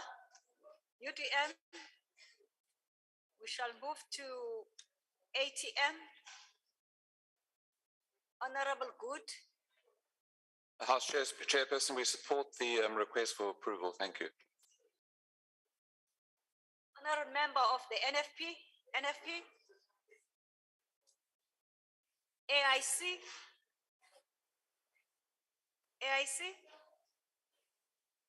Honorable Member of COPE. PAC. Honorable Al-Jama. Thank you very much, Honorable House Chair. Honorable House Chair, if you visited Cape Agulhas and you put your one foot into a certain part, you will then put your foot in the Indian Ocean, and then you can put your other foot in the Atlantic Ocean, in the Indian Ocean. So the Indian Ocean comes right up to the southernmost point of Africa, and it's a very important ocean. And we should not pollute that particular ocean. So Al-Jamaa will support the Nairobi amendments to the Nairobi Convention. The problem is that in Cape Town, we pollute our oceans. In Zandvlei, we find that there is a sewerage plant, and the poorly treated sewerage is then pumped into a river that leads to the ocean. And you know what happens, Honorable House Chair? A research study of 1 million rand by the University of Western Cape found that 1/3 of our snoek is diseased and directly linked to the sewerage plant. So sewerage pollution is worse than climate change. And we hope now that we have signed this convention that we will give some teeth to the NEMA Act, and those responsible, like the officials of the city of Cape Town, will be imprisoned for 10 years, will fine 10 million rand as provided by the Act for polluting our oceans and diseasing our snoek. Thank you very much, Honorable House Chair. Thank you, Honorable Member. Now I recognize the member of the ANC. Honorable Gentleman Birthday. Thank you, House Chair. Okay, over to you, ma'am. Greetings, House Chairperson. Members of Parliament, let me switch off my testing. Members of Parliament, and good afternoon to all people of South Africa and Africa. The month of May is not only the month in which we celebrate the global struggle of the working class and the birth of Karl Marx, a German philosopher and economist. It is importantly the month of Africa. Because of this month, we celebrate Africa Day on the 25th. It is quite significantly that today the House will consider a request for an approval for accession to the Nairobi Convention as amended. Honorable Chairperson, our honorable members in this House will agree with us. Our nation's foreign policy is based on our domestic policy and anchored in our Constitution of the Republic. Section 24 of the Constitution of the Republic states that everyone has the right to an environment that is not harmful to their health or well-being, and to have the environment protected for the benefit of the present and future generations. South Africa, as a member of the international community, a member of the African Union and SADC, the ANC recognized the integrated nature of the global environment and the need for international cooperation in policymaking. The ANC has always emphasized the importance of participation and policy alignment in regional initiatives aimed at protecting the global environment. And this would mean alignment of governance systems with outcome-based approach and focusing on the key national and international engagements. The request for this House to approve South Africa's accession to the Nairobi Convention for the protection, management, and development of the marine and coastal environment of the Western Indian Ocean is fully supported by the ANC. The Nairobi Convention was developed in 1985 under the United Nations Environment Programs, which is UNEP's Region C program, and established as part of 1972 Stockholm Agenda. It is explained in the agenda of the Stockholm. The UNEP Regional Seas program is an important mechanism for conservation of the coastal and marine environment. In 1972, Stockholm Agenda is reference to the first United Nations World Conference on the Environment held in Stockholm and gave us the 26 principles known as Stockholm Declaration that placed environment issues at the forefront of international concerns and marked the start of a dialogue between industrialized and developing countries on the link between economic growth, the pollution of the air, water, and oceans, and the well-being of people around the world. The Nairobi Convention was contracted and guided by the Stockholm Declaration. The Democratic South Africa acceded to the convention in 2003, and this convention covers over 15,000 kilometers of coastline from Somalia to South Africa, including the island states in West Indian Ocean region, which is WIO. Our country has been an active participant ever since acceding of the Nairobi Convention and is now required to accede to the convention in terms of Article 31 of the Nairobi Convention. And this is as a result of an amendment affected by the contracting parties. Honorable Chairperson, we understood that one of the concerns raised was that 1985 Nairobi Convention did not cater for the new and emerging uses of coastal and marine environment. We agreed that our world is rapidly changing and effective and meaningful policy responses have to be taken to the protection and management of our natural environment. Support the request for approval for accession to the Nairobi Convention by the Department of Forestry, Fisheries and Environment as the ANC, not only because it is in line with our national environment interest, but because most importantly, we recognize the fact that issues of environmental protection and management, like the world peace, require a concerted effort, cooperation, partnership, and collaboration with all the stakeholders involved. It is for this reason that we find that the Nairobi Convention was developed under United Nations National Framework for Environmental Protection and Management. Key obligation of the convention include the development of measures to prevent, reduce, combat and control pollution, to combat and control coastal erosion, and to establish systems for environmental impact assessment. Through South Africa's participation in the Nairobi Convention, there had been improvements in the water quality in Swartkop's project in Buffalo River Estuary, projects in Qeba and Buffalo City, respectively. In conclusion, Honorable Chairperson, the ANC support this request for approval for accession and for accession to the amendment Nairobi Convention in terms of Article 31. We support the country's participation and contribution to the protection and management of the environment. And this is one of the most important priorities of government towards contribution to a better Africa and world. I thank you, House Chair. Thank you, Honorable Member.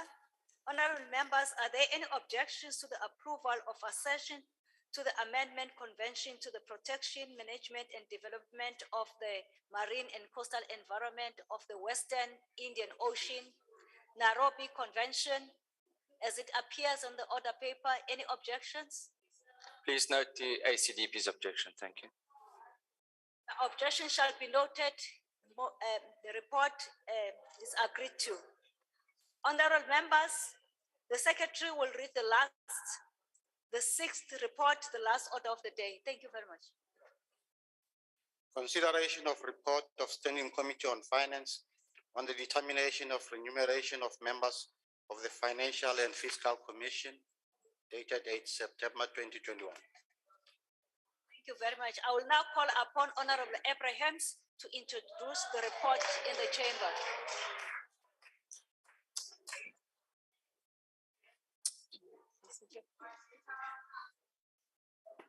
Thank you, Honorable House Chair, the Chief Whip of the Majority Party, members of the August House, all South Africans. Good evening.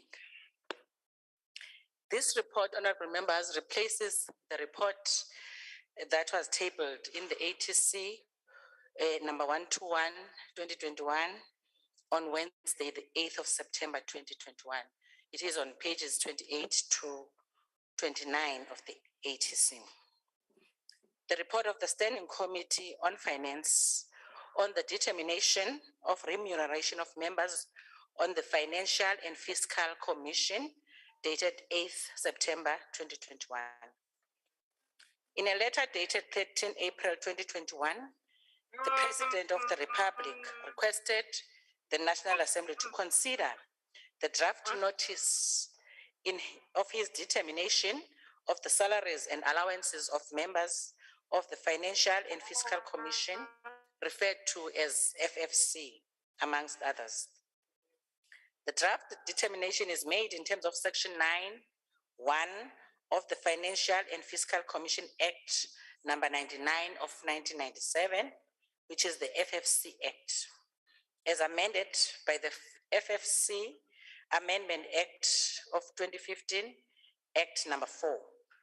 In terms of the Independent Commission for the Remuneration of Public Office Bearers Act 1997, as amended by the Determination of Remuneration of Office Bearers Independent Constitutional Institutions Laws Amendment Act of 2014. On April 2021, the part of the draft notice from the President on the determination of the salaries and allowances of members of FFC was referred to the Standing Committee on Finance for consideration and report. Section 9(1) of the FFC Act provides that members of the FFC are entitled to such remuneration, allowances, and other benefits as determined by the President, taking into consideration the recommendations from the Independent Commission for Remuneration of Office Bearers. The determination by the President must be approved by the National Assembly. Furthermore, the Commission must consult with the Minister of Finance when investigating or considering the remuneration, allowances, and other benefits of members of the FFC. Subsection 6B of Section 8 of the Independent Commission for the Remuneration of Office Bearers Act requires that the Commission take the following factors into account when making recommendations, as it did in the report. Number one, the salary, allowance, and benefits of members of other constitutional institutions must be taken into cognizance. Two, the affordability in relation to the responsibilities of the constitutional institution concerned, and the level of expertise and experience required of a member of the constitutional institution concerned. On the 24th December 2020, the report of the Commission was published in the Government Gazette number 44039. As indicated in the draft notice, the Commission recommended, after considering the relevant legislation and factors that must be taken into cognizance, it considered the following: that there should be 0% adjustment to the remuneration of all categories of public office bearers. The schedule to the notice indicates that the FFC chairperson, who in April 2020 earned 1.8, gets 0% increase, and in April 2021 will get the same. And sitting allowance for part-time positions per day, including the deputy chairperson, would be 5.697 as it was in 2020. And then for part-time members, it would be 4.686, which would also be a 0% increase. Honorable members, can I draw your attention to the fact that this is why the sentence I'm about to read is the reason why we are retabling the report. It says the determination applies retrospectively from 1st April 2021. Honorable House Chair, the House will note that the report that was tabled indicated 2021 instead of 2020. The Standing Committee on Finance, having considered the determination of remuneration of members of the FFC, referred to it, unanimously adopted the report and approved the President's determination of remuneration of members of the Financial and Fiscal Commission. The report is once again tabled for consideration. Thank you. Thank you, Honorable Member. Honorable members, as agreed by the National Assembly Programming Committee earlier today, there will be no declarations or votes on this matter. I now put the question, honorable members. Are there any objections to the adoption of the report of the Standing Committee? Honorable members, any problem? Okay. Are there any objections to the adoption of the report of the Standing Committee on Finance, which recommends, among other things, the approval of determination of remuneration of members of the Financial and Fiscal Commission? As there are no objections, the report agreed to. Honorable members, that concludes the business of the day. The House is adjourned. Long live the chair.